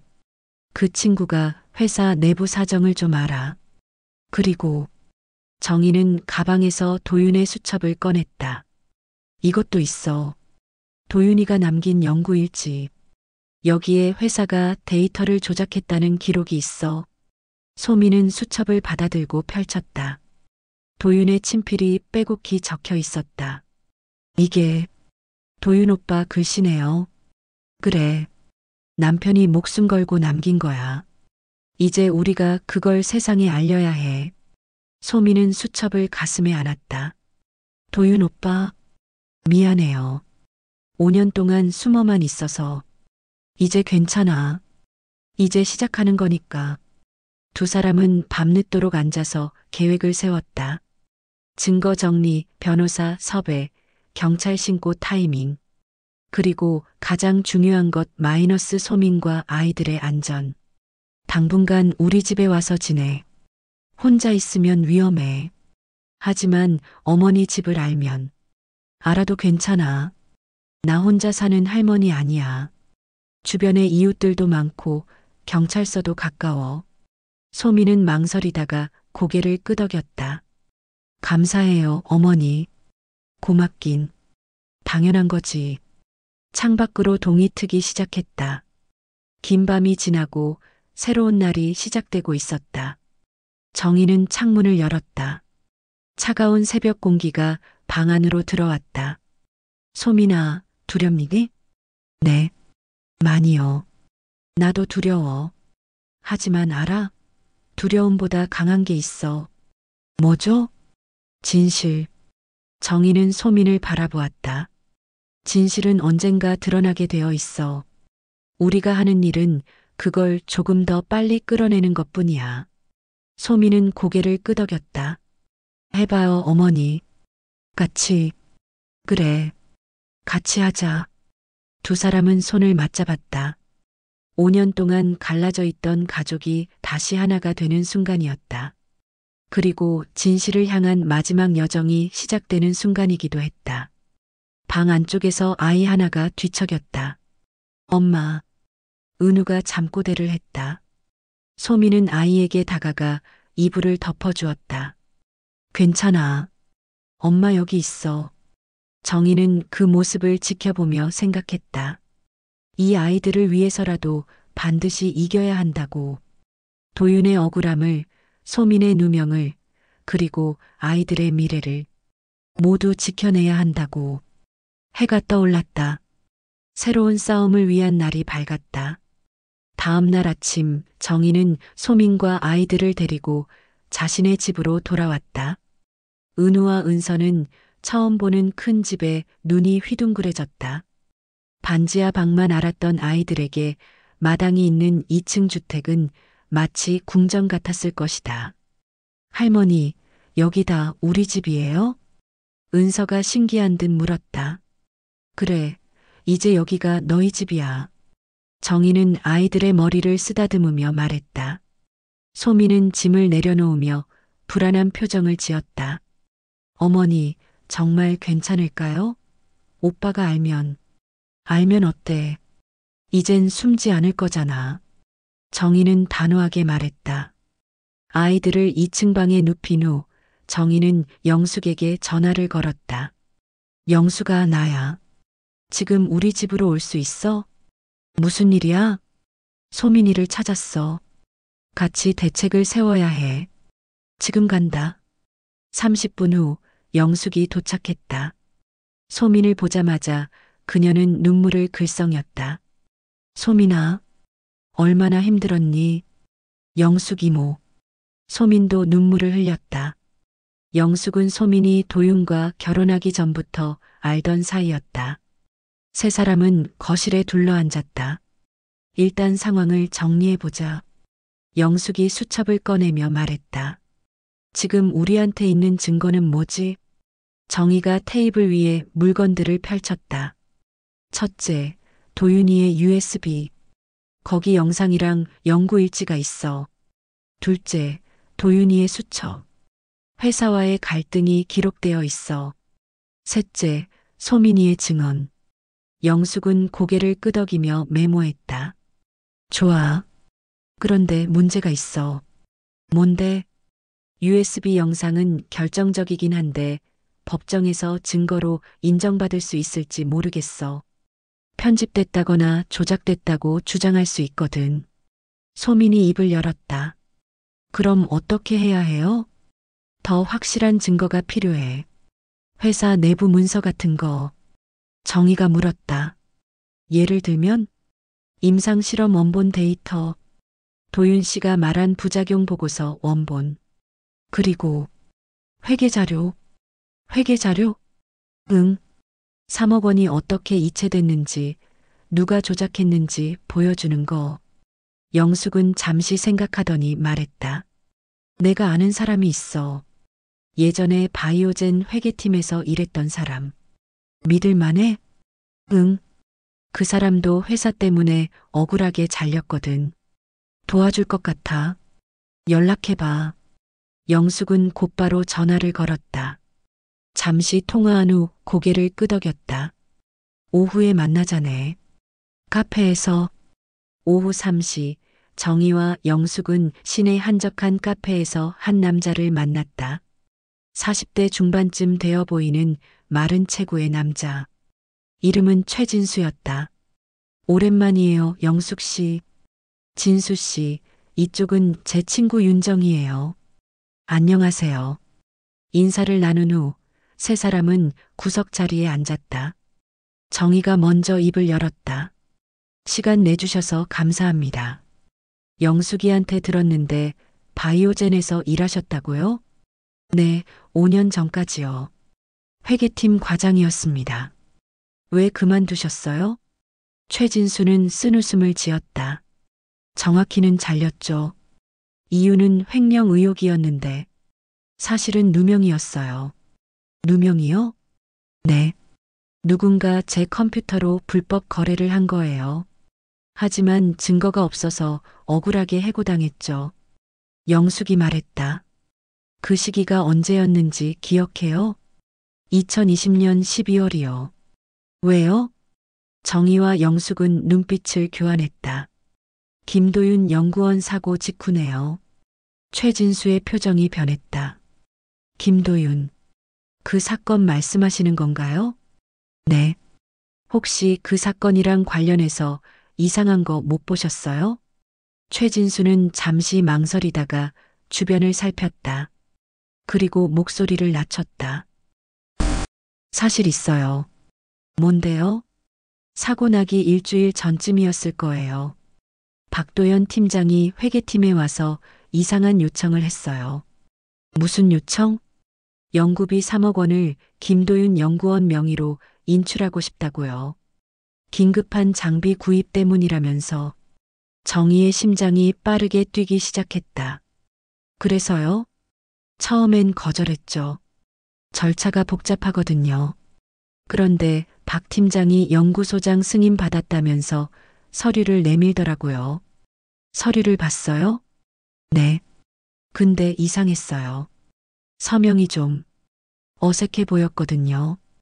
위조였다는 말씀이세요? 확실하진 않아요. 하지만 느낌이 그랬어요. 그래서 제가 다시 확인하겠다고 했더니 최진수는 찻잔을 들었다가 내려놓았다. 그 다음날 제 컴퓨터에서 불법 거래 흔적이 발견됐어요. 그리고 일주일 후 해고당했죠. 박도연이 당신을 제거한 거네요. 아마도요. 증거는 없지만. 영숙이 물었다. 혹시 그때 자료 같은 거 가지고 나온 거 없어요? 대부분은 회사 서버에 있어서 못 가져왔는데 하나 있긴 해요. 최진수는 가방에서 낡은 외장 하드를 꺼냈다. 해고당하기 전날 제가 백업해둔 거예요. 혹시 몰라서. 거기 뭐가 들어있는데요? 2020년 10월부터 11월까지 회계 거래 내역이요. 그리고 최진수는 목소리를 더 낮췄다. 3억 원 이체권도 있어요. 상세 내역까지 전부. 정희는 숨을 멈췄다. 그걸 저희한테 줄 수 있으세요? 제 명예를 회복시켜준다면요. 당연하죠. 이건 모두를 위한 일이에요. 최진수는 외장 하드를 테이블 위에 밀었다. 비밀번호는 제 생일이에요. 1978년 3월 24일. 324죠. 감사합니다. 정희는 외장 하드를 조심스럽게 받아들었다. 한 가지만 더 물어봐도 될까요? 말씀하세요. 박도연이 그 돈을 왜 이체했을까요? 진짜 장비 구입 때문이었을까요? 최진수는 고개를 저었다. 아니요. 확인해 보니 장비 구입 내역은 없었어요. 그 돈은, 그는 잠시 말을 멈췄다. 김도윤 연구원 계좌로 들어갔다가 몇 시간 후에 이소민 씨 계좌로 이체됐어요. 자동이체로요. 자동이체요? 네. 예약 이체였어요. 미리 설정해 놓은 거죠. 영숙이 끼어들었다. 그럼 김도윤 씨가 한 게 아니라 누군가 김도윤 씨 계좌를 해킹해서 설정한 거예요. 그리고 그 흔적을 남겨서 횡령으로 보이게 만든 거죠. 정희는 주먹을 쥐었다. 박도연, 증명하긴 어려울 거예요. 하지만 제 백업 파일에는 IP 주소도 남아 있어요. 어느 컴퓨터에서 접속했는지. 그게 박도연 컴퓨터였다는 거죠? 확실하진 않아요. 하지만 회사 내부 IP였고 영구동 3층이었어요. 박도연 사무실이 3층이죠? 네. 정희는 외장하드를 가방에 넣으며 말했다. 진수 씨, 정말 감사합니다. 이 자료가 모든 걸 바꿀 거예요. 부탁이 하나 있어요. 말씀하세요. 이 일이 끝나면 제 억울함도 같이 풀어주세요. 약속할게요. 세 사람은 카페를 나왔다. 집으로 돌아온 정희는 곧바로 노트북을 켰다. 외장하드를 연결하고 비밀번호를 입력했다. 수많은 엑셀 파일들이 나타났다. 어떻게 찾지? 이게 다 회계 자료잖아. 영숙이 옆에서 말했다. 날짜별로 정리되어 있네. 11월 17일 찾아봐. 정희는 파일을 열었다. 거래 내역이 빼곡히 적혀 있었다. 그리고 그중 한 줄이 눈에 띄었다. 2020년 11월 17일 15시 23분 마이너스 연구개발비 출금 3억 원.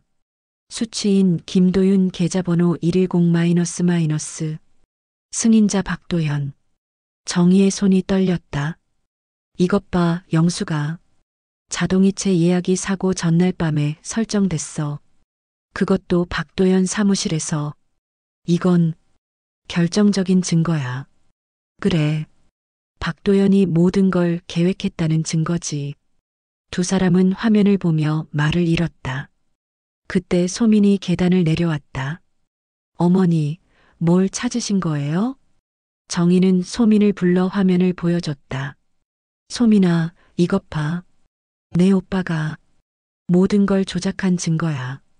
소민은 화면을 보며 얼굴이 창백해졌다.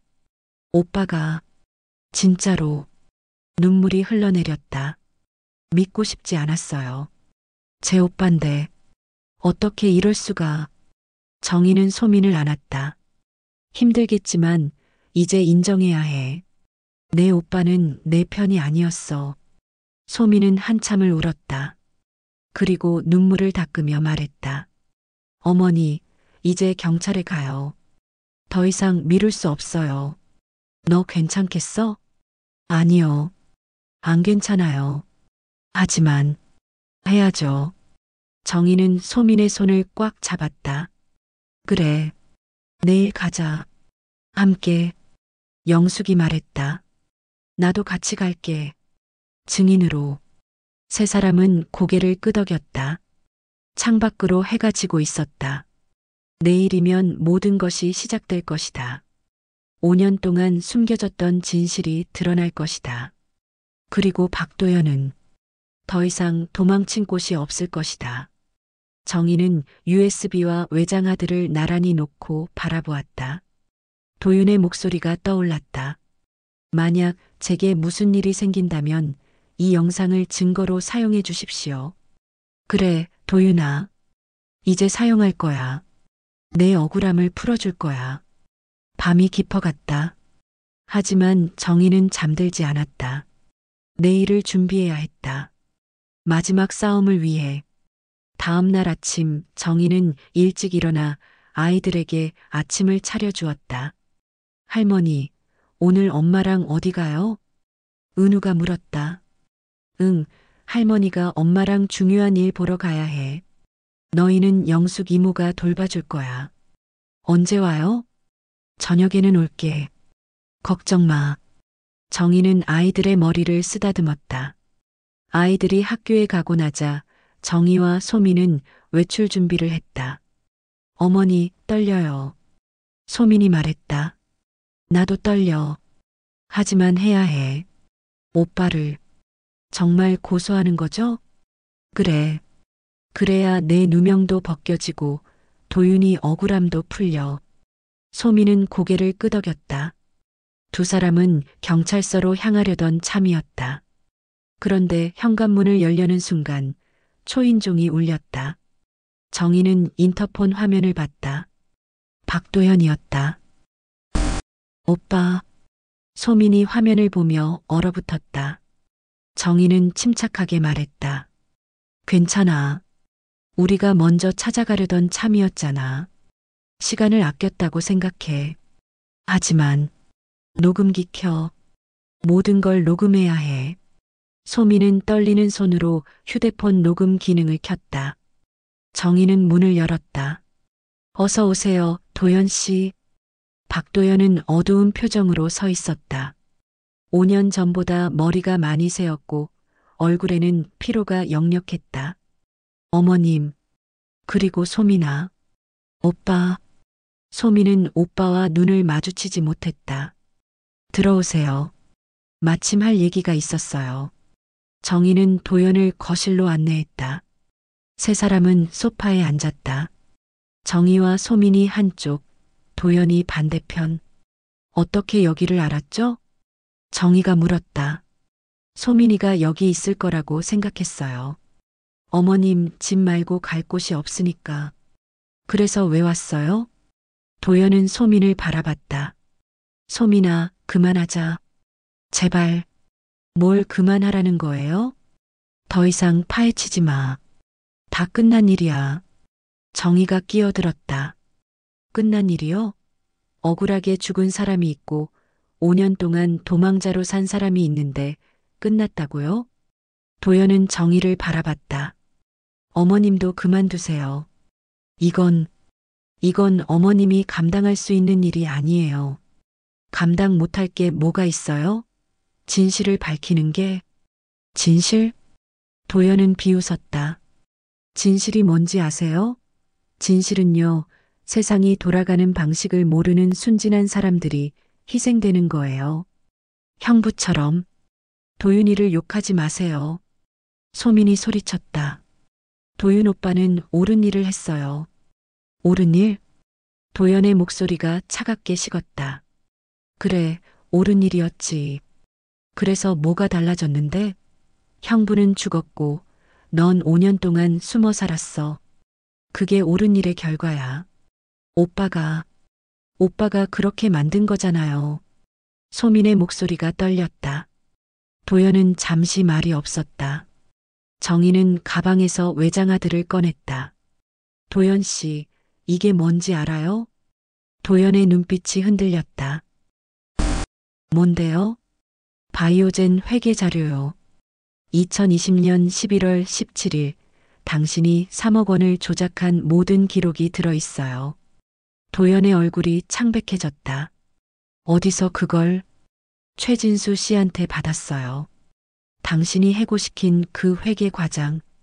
정희는 노트북을 꺼내 파일을 열었다.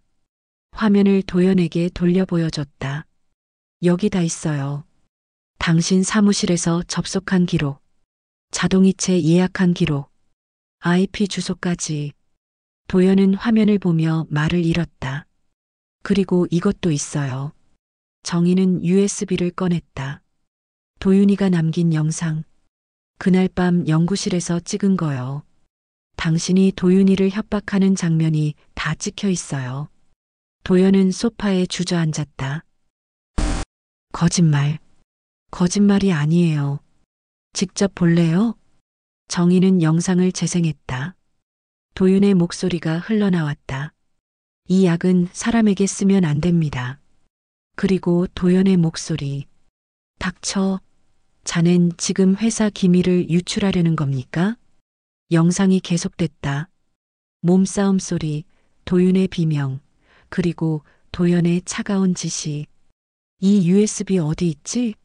찾아봐. 영상이 끝났다. 방 안이 조용해졌다. 도연은 고개를 숙이고 있었다. 손이 떨리고 있었다. 소민이 떨리는 목소리로 물었다. 오빠, 진짜였어? 도윤 오빠를. 오빠가? 도연은 대답하지 않았다. 대답해요. 오빠가 도윤 오빠를 죽인 거예요?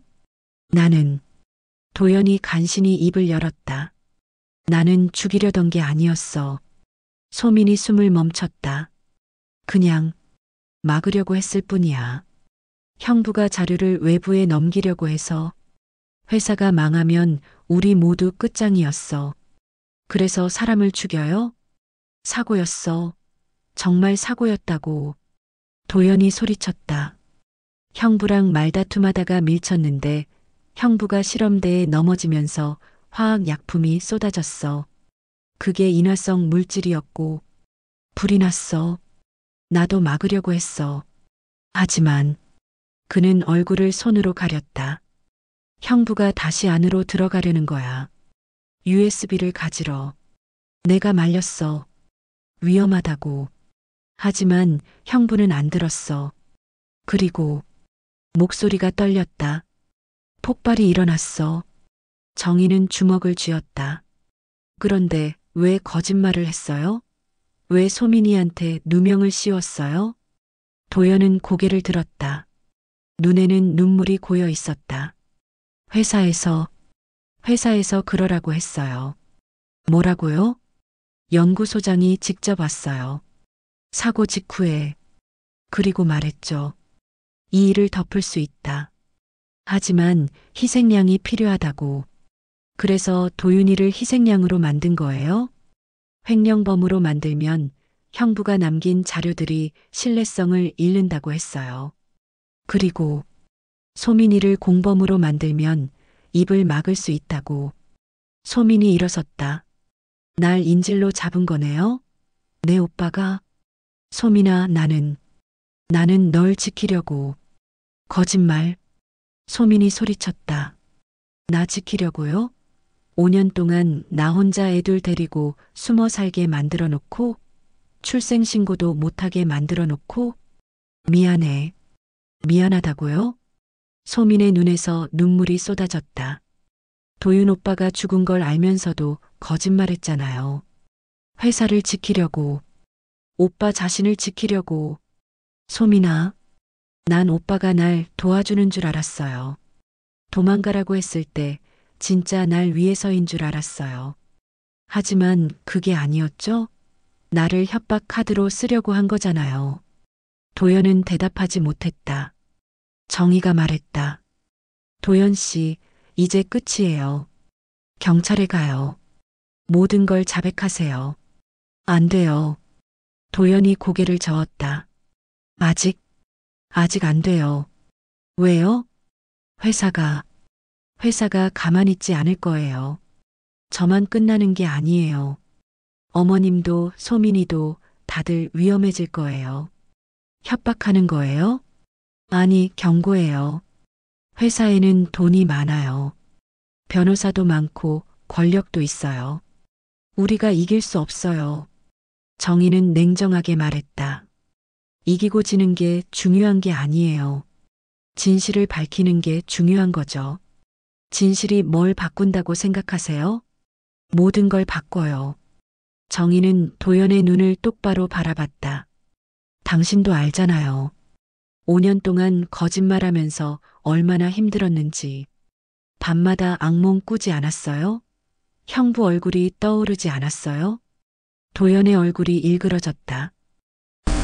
매일 봐요. 매일 꿈에 나와요. 형부가. 그럼 이제 끝내세요. 더 이상 도망치지 말고. 도연은 한참을 침묵했다. 그리고 천천히 고개를 끄덕였다. 알겠어요. 자백할게요. 소민이 놀란 표정으로 오빠를 봤다. 오빠? 미안해, 소민아. 정말 미안해. 도연은 얼굴을 손으로 가리고 울었다. 나는 겁쟁이였어. 회사가 무서웠고, 감옥이 무서웠어. 그래서 형부를 배신했고, 널 버렸어. 오빠, 용서하지 않아도 돼. 나도 날 용서 못하니까. 정희는 휴대폰을 꺼냈다. 지금 경찰에 전화할게요. 같이 가요. 도연은 고개를 끄덕였다. 네. 하지만, 한 가지만 부탁해도 될까요? 뭔데요? 회사도 함께 무너뜨려 주세요. 저만 벌 받으면 안 돼요. 연구소장도 이사회도 모두 책임져야 해요. 당연하죠. 정희는 경찰에 전화를 걸었다. 여보세요, 경찰서죠? 5년 전 바이오젠 제약 사건에 대해 제보하려고 하는데요. 1시간 후 경찰이 도착했다. 정희는 모든 증거를 제출했다. USB 외장하드, 도윤의 수첩, 그리고 녹음 파일. 박도연 씨, 동행해 주시죠. 네. 도연은 순순히 따라 나섰다. 문 앞에서 그는 소민을 돌아봤다. 소민아, 정말 미안해. 소민은 대답하지 않았다. 그저 눈물만 흘렸다. 도연이 경찰차에 타고 떠난 후 정희는 소민을 안았다. 다 끝났어. 이제 다 끝났어. 어머니, 이게 진짜 끝인가요? 응, 시작일 수도 있지. 새로운 삶이. 소민은 정희의 품에서 한참을 울었다. 그날 저녁 뉴스에 속보가 떴다. 바이오젠 제약 5년 전 연구원 사망 사건, 살인 혐의로 재수사. 연구비 횡령 누명 쓴 유족, 5년 만에 진실 밝혀져. 제약회사 임상 데이터 조작 의혹, 검찰 수사 착수. 정희는 뉴스를 보며 조용히 미소 지었다. 도윤아, 봤지? 내 억울함이 풀렸어. 옆에서 소민이 아이들을 안고 있었다. 할머니, 텔레비전에 우리 집 나왔어요. 은우가 신기해하며 말했다. 그래, 이제 너희는 숨지 않아도 돼. 정희는 아이들의 머리를 쓰다듬었다. 창밖으로 별이 빛나고 있었다. 긴 어둠이 걷히고 드디어 빛이 찾아왔다. 하지만 정희는 알고 있었다. 이제 진짜 싸움이 시작된다는 것을. 회사는 가만히 있지 않을 것이다. 그래도 괜찮았다. 진실은 이미 세상에 나왔으니까. 그리고 이번에는 혼자가 아니니까. 정희는 가족들을 바라보며 생각했다. 우리가 이길 거야. 반드시. 밤은 깊어갔지만 그들의 집에는 따뜻한 빛이 켜져 있었다. 박도연이 자백한 지 일주일이 지났다. 그 일주일은 폭풍과도 같았다. 언론은 연일 바이오젠 제약의 비리를 보도했다.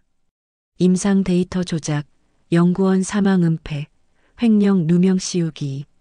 하나씩 드러날 때마다 여론은 들끓었다. 회사는 처음엔 부인했다. 변호인단을 꾸려 기자회견을 열고 악의적인 명예훼손이라고 주장했다. 하지만 검찰이 압수수색에 나서고 내부 고발자들이 줄줄이 나타나면서 방어선이 무너졌다. 연구소장은 구속됐고 이사 3명이 사임했다. 회사 주가는 연일 하한가를 기록했다. 정희는 그 모든 뉴스를 조용히 지켜봤다. 어느 화창한 11월의 아침, 정희는 소민과 아이들을 데리고 묘지를 찾았다. 도윤의 묘 앞. 5년 만에 온 가족이 함께 모인 자리였다. 도윤아, 우리 왔어. 정희는 묘비 앞에 무릎을 꿇었다. 소민도 옆에 앉았다. 아이들은 조용히 엄마 뒤에 섰다. 늦어서 미안해. 5년이나 걸렸네.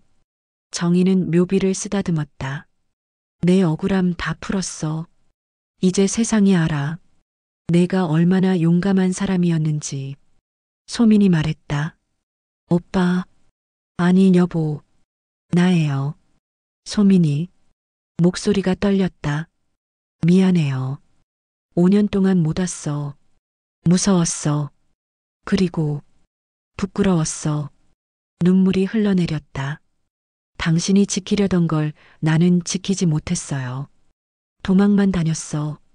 하지만 소미는 아이들을 가까이 당겼다. 우리 아이들은 지켰어요. 은우랑 은서. 당신 닮았어. 많이. 은우가 조심스럽게 다가와 묘비를 만졌다. 아빠, 여기 계세요? 정희가 고개를 끄덕였다. 그래, 아빠 여기 계셔. 아빠 얼굴은 어떻게 생겼어요? 정희는 가방에서 사진 한 장을 꺼냈다. 도윤과 소민의 결혼 사진이었다. 여기, 이게 아빠야. 은우는 사진을 들여다봤다. 와, 아빠 멋있다. 그럼 너희 아빠는 정말 멋진 사람이었어. 용감하고 착하고 옳은 일을 하는 사람이었지. 저도 아빠처럼 될 거예요. 그래, 그렇게 해. 아빠가 정말 좋아하실 거야. 은서도 다가와 묘비의 손을 댔다. 아빠 사랑해요. 그 말에 소민이 와락 아이들을 안았다. 여보, 우리 애들 잘 컸죠? 당신 없이도 잘 키웠어요. 바람이 불었다. 나뭇잎이 떨어지고 햇살이 비쳤다. 정희는 그 순간 도윤이 미소 짓는 것 같았다. 잘했어, 어머니.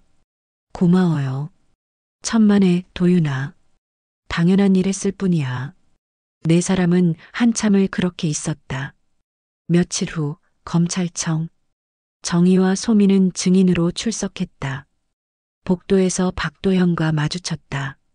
수갑을 찬 그는 초라해 보였다. 5년 전의 자신감은 온데간데 없었다. 소민아. 도연이 조심스럽게 불렀다. 소민은 걸음을 멈췄다. 오빠. 미안해. 정말 미안해. 나도 알아요. 소민은 차분하게 말했다. 오빠도 피해자였다는 거. 회사에 이용당했다는 거. 하지만 그녀는 오빠를 똑바로 바라봤다. 그래도 오빠는 선택했잖아요. 도윤 오빠를 지키는 대신 회사를 지켰어요. 나를 지키는 대신 자신을 지켰어요. 도연은 고개를 떨구었다. 변명할 수 없어. 다 내 잘못이야. 이제라도 진실을 말해줘서 고마워요. 그리고 소민은 잠시 말을 멈췄다. 앞으로는 오빠 없이 살 거예요. 더 이상 오빠한테 기대지 않을 거예요. 알겠어. 하지만 미워하지는 않을게요. 내 오빠니까. 도연의 눈에서 눈물이 떨어졌다. 고마워, 소민아. 정말 고마워. 교정 직원이 도연을 끌고 갔다. 소민은 그 뒷모습을 보며 조용히 말했다. 잘 가요, 오빠. 거기서라도 편하게 사세요. 정희가 소민의 어깨를 두드렸다. 잘했어. 대단해.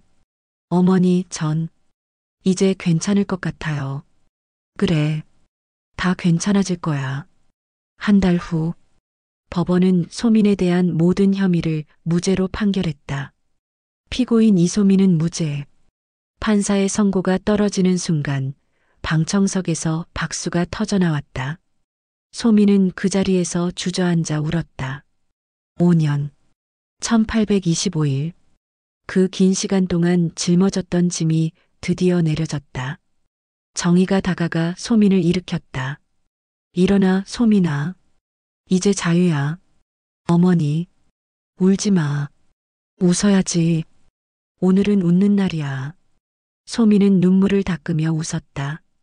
법정을 나서는 소민을 기자들이 둘러쌌다. 5년 만에 무죄를 받은 소감이 어떠세요? 앞으로 계획은 무엇인가요? 회사를 상대로 손해배상 청구하실 건가요? 소민은 잠시 망설이다가 마이크 앞에 섰다. 저는 그냥 평범하게 살고 싶어요. 목소리는 떨렸지만 단호했다.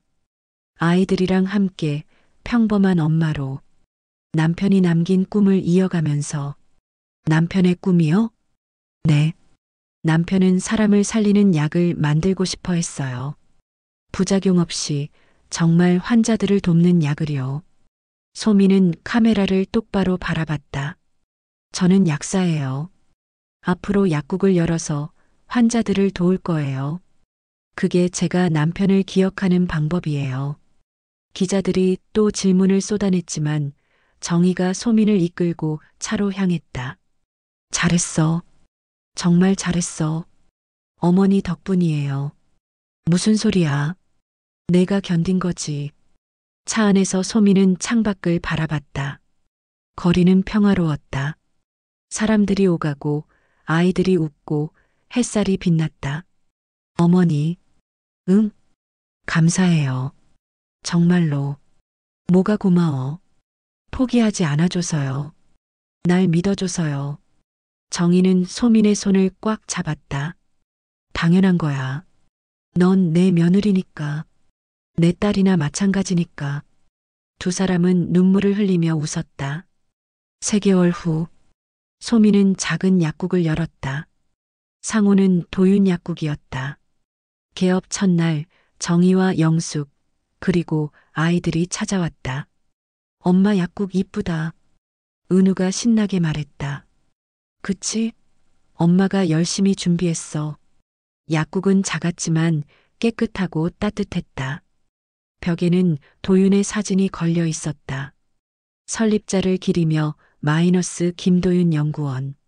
정희는 그 사진을 보며 미소 지었다. 도윤아, 봤지? 소민이가 내 꿈을 이어가고 있어. 영숙이 꽃다발을 건넸다. 소민아, 축하해. 정말 대단해. 고마워요, 영숙 이모. 이모 없었으면 못했을 거예요. 무슨 소리야? 다 내 힘이야. 첫 손님이 들어왔다. 나이 든 할머니였다. 여기 약국 맞나요? 네, 어서 오세요. 소민이 환하게 웃으며 인사했다. 어디 불편하세요? 허리가 아파서요. 약 좀 주세요. 처방전 있으세요? 아니면 일반 진통제 드릴까요? 할머니와 소민의 대화를 듣고 있던 정희는 흐뭇했다.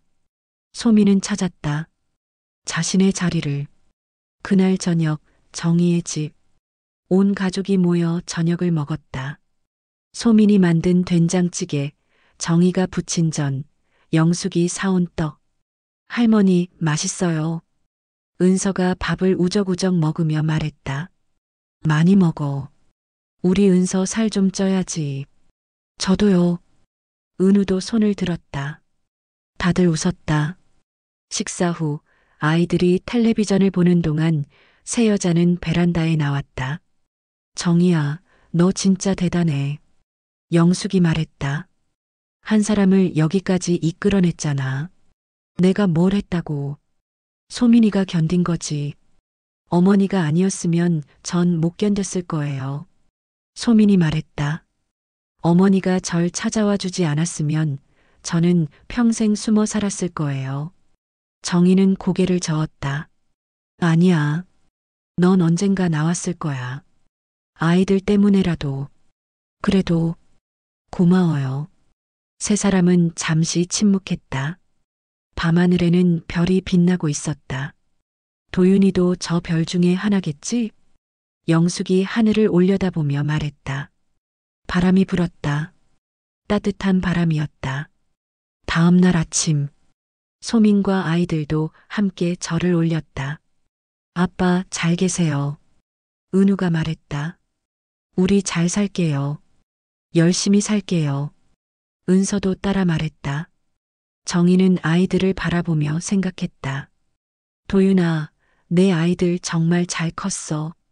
내가 보면 자랑스러워 할 거야. 제사를 마치고 소민이 상을 치우려는데 정희가 말했다. 소민아, 잠깐만. 네. 정희는 서랍에서 봉투 하나를 꺼냈다.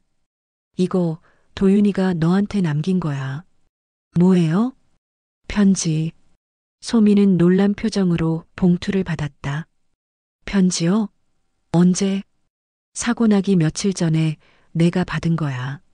나한테 맡기면서 만약 내게 무슨 일이 생기면 소민이한테 전해달라고 했어. 그런데 왜 이제야? 미안해. 나도. 내가 범인인 줄 알았을 때는 줄 수가 없었어. 하지만 이제는 때가 된 것 같아서. 소미는 떨리는 손으로 봉투를 열었다. 도윤의 친필 편지였다. 소민아, 이 편지를 읽고 있다면 아마 나한테 무슨 일이 생긴 거겠지. 미안해. 걱정시켜서. 나는 지금 중요한 결정을 앞두고 있어. 회사와 싸우기로 했어.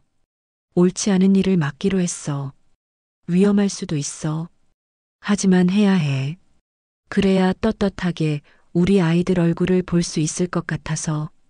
내가 임신했다는 걸 알게 됐어. 그것도 쌍둥이라고. 얼마나 기뻤는지 몰라. 우리 아이들에게 부끄럽지 않은 아빠가 되고 싶어. 혹시 내가 없어도 너는 잘 해낼 거야. 넌 강한 사람이니까. 아이들 잘 키워줘. 그리고 말해줘. 아빠는 옳은 일을 하다가 간 거라고. 사랑해, 소민아. 언제나 내 편이야. 마이너스 도윤. 소민은 편지를 읽으며 눈물을 흘렸다. 여보. 정희도 눈시울이 붉어졌다. 도윤이는 알고 있었어. 위험하다는 걸. 그래도 했어. 옳은 일이니까. 네. 그 사람답죠. 소민은 편지를 가슴에 꽉 안았다. 어머니 잘 살게요. 도윤 오빠가 자랑스러워할 만큼. 그래. 그렇게 해. 도윤이가 분명 지켜보고 있을 거야. 두 사람은 한참을 그렇게 있었다. 6개월 후. 봄이 왔다. 정희의 집 마당에는 꽃이 피었다. 소민의 약국은 동네 사람들에게 사랑받는 곳이 되었다. 은우와 은서는 정식으로 출생신고를 마치고 학교에 다니기 시작했다. 박도연은 징역 7년을 선고받았다. 바이오젠 제약연구소장은 징역 10년. 회사는 막대한 배상금을 지불하고 결국 문을 닫았다. 프로젝트 A구 신약은 판매 금지 조치를 받았다. 도윤의 이름은 언론에서 의로운 내부 고발자로 재조명되었다. 그의 이야기는 다큐멘터리로 제작되었고 많은 사람들에게 감동을 주었다. 어느 화창한 봄날, 정희와 소민, 아이들은 다시 묘지를 찾았다. 도윤아, 우리 왔어. 정희는 묘비 앞에 꽃을 놓았다. 다 끝났어. 내 억울함도, 소민이 누명도. 이제 모두 평화로워. 소민도 무릎을 꿇었다. 여보, 나 약국 잘하고 있어. 손님들이 좋아해. 당신 이름으로 된 약국이라고 하면 다들 존경의 눈빛으로 봐. 은우가 말했다. 아빠, 저 학교에서 상 받았어요. 그림 그리기 대회에서. 저도요. 달리기에서 1등 했어요. 은서도 자랑했다. 정희는 아이들을 바라보며 미소 지었다. 도윤아, 내 아이들 정말 잘 컸지? 너 닮아서 착하고 씩씩해. 바람이 불었다. 벚꽃잎이 날렸다. 정희는 그 꽃잎을 손에 받으며 생각했다. 5년이라는 긴 겨울이 지나고 드디어 봄이 왔다. 도윤의 정의는 지켜졌고 소민의 억울함은 풀렸다. 아이들은 이제 숨지 않고 햇빛 아래서 뛰어놀 수 있게 됐다. 도윤아, 고마워. 용기 내줘서. 정희는 조용히 말했다. 내가 없었으면 이 진실도 없었을 거야. 내가 남긴 증거들이 우리를 여기까지 이끌었어. 소민이 정희의 손을 잡았다. 어머니, 우리 이제 가요. 도윤 오빠도 우리가 행복하게 사는 걸 보고 싶어 할 거예요. 그래. 가자. 네 사람은 묘지를 나섰다. 돌아보니 묘비 위로 햇살이 따스하게 비추고 있었다. 잘 가, 도윤아. 편히 쉬어. 우린 잘 살게. 정희는 마음속으로 작별 인사를 했다. 차를 타고 집으로 가는 길. 은우가 물었다. 할머니, 우리 이제 행복한 거죠? 그럼 당연하지. 영원히요? 정희는 백미러로 아이를 보며 웃었다. 영원히는 모르겠지만 오늘은 확실히 행복해. 그걸로 충분해. 저도 행복해요. 은서가 밝게 웃었다. 소민도 웃었다. 정희도 웃었다. 차는 봄 햇살을 가르며 달렸다. 창밖으로는 새로 피어난 꽃들이 보였다. 5년 동안 얼어붙었던 세상이 녹아내리고 있었다. 그리고 새로운 계절이 시작되고 있었다. 정희는 생각했다. 도윤아, 우리가 이겼어. 진실이 이겼어. 그리고 조용히 덧붙였다. 고맙고 미안하고 사랑해. 차는 계속 달렸다. 새로운 삶을 향해. 새로운 희망을 향해. 그리고 마침내 찾아온 평화를 향해. 끝. 5년 동안 얼어붙었던 마음이 녹았다. 거짓이 진실로 바뀌었다. 어둠이 빛으로 물들었다. 그리고 한 가족이 다시 시작할 수 있게 되었다. 이것이 윤정이와 이소민, 그리고 김도윤의 이야기였다. 정의는 더디지만 결국 온다는 것을 증명한 이야기. 포기하지 않으면 진실은 반드시 밝혀진다는 것을 보여준 이야기. 그리고 무엇보다 가족의 사랑이 모든 어둠을 이긴다는 것을 말해주는 이야기. 창밖으로 봄 햇살이 비쳤다. 따뜻하고 부드럽고 희망적인 햇살이었다.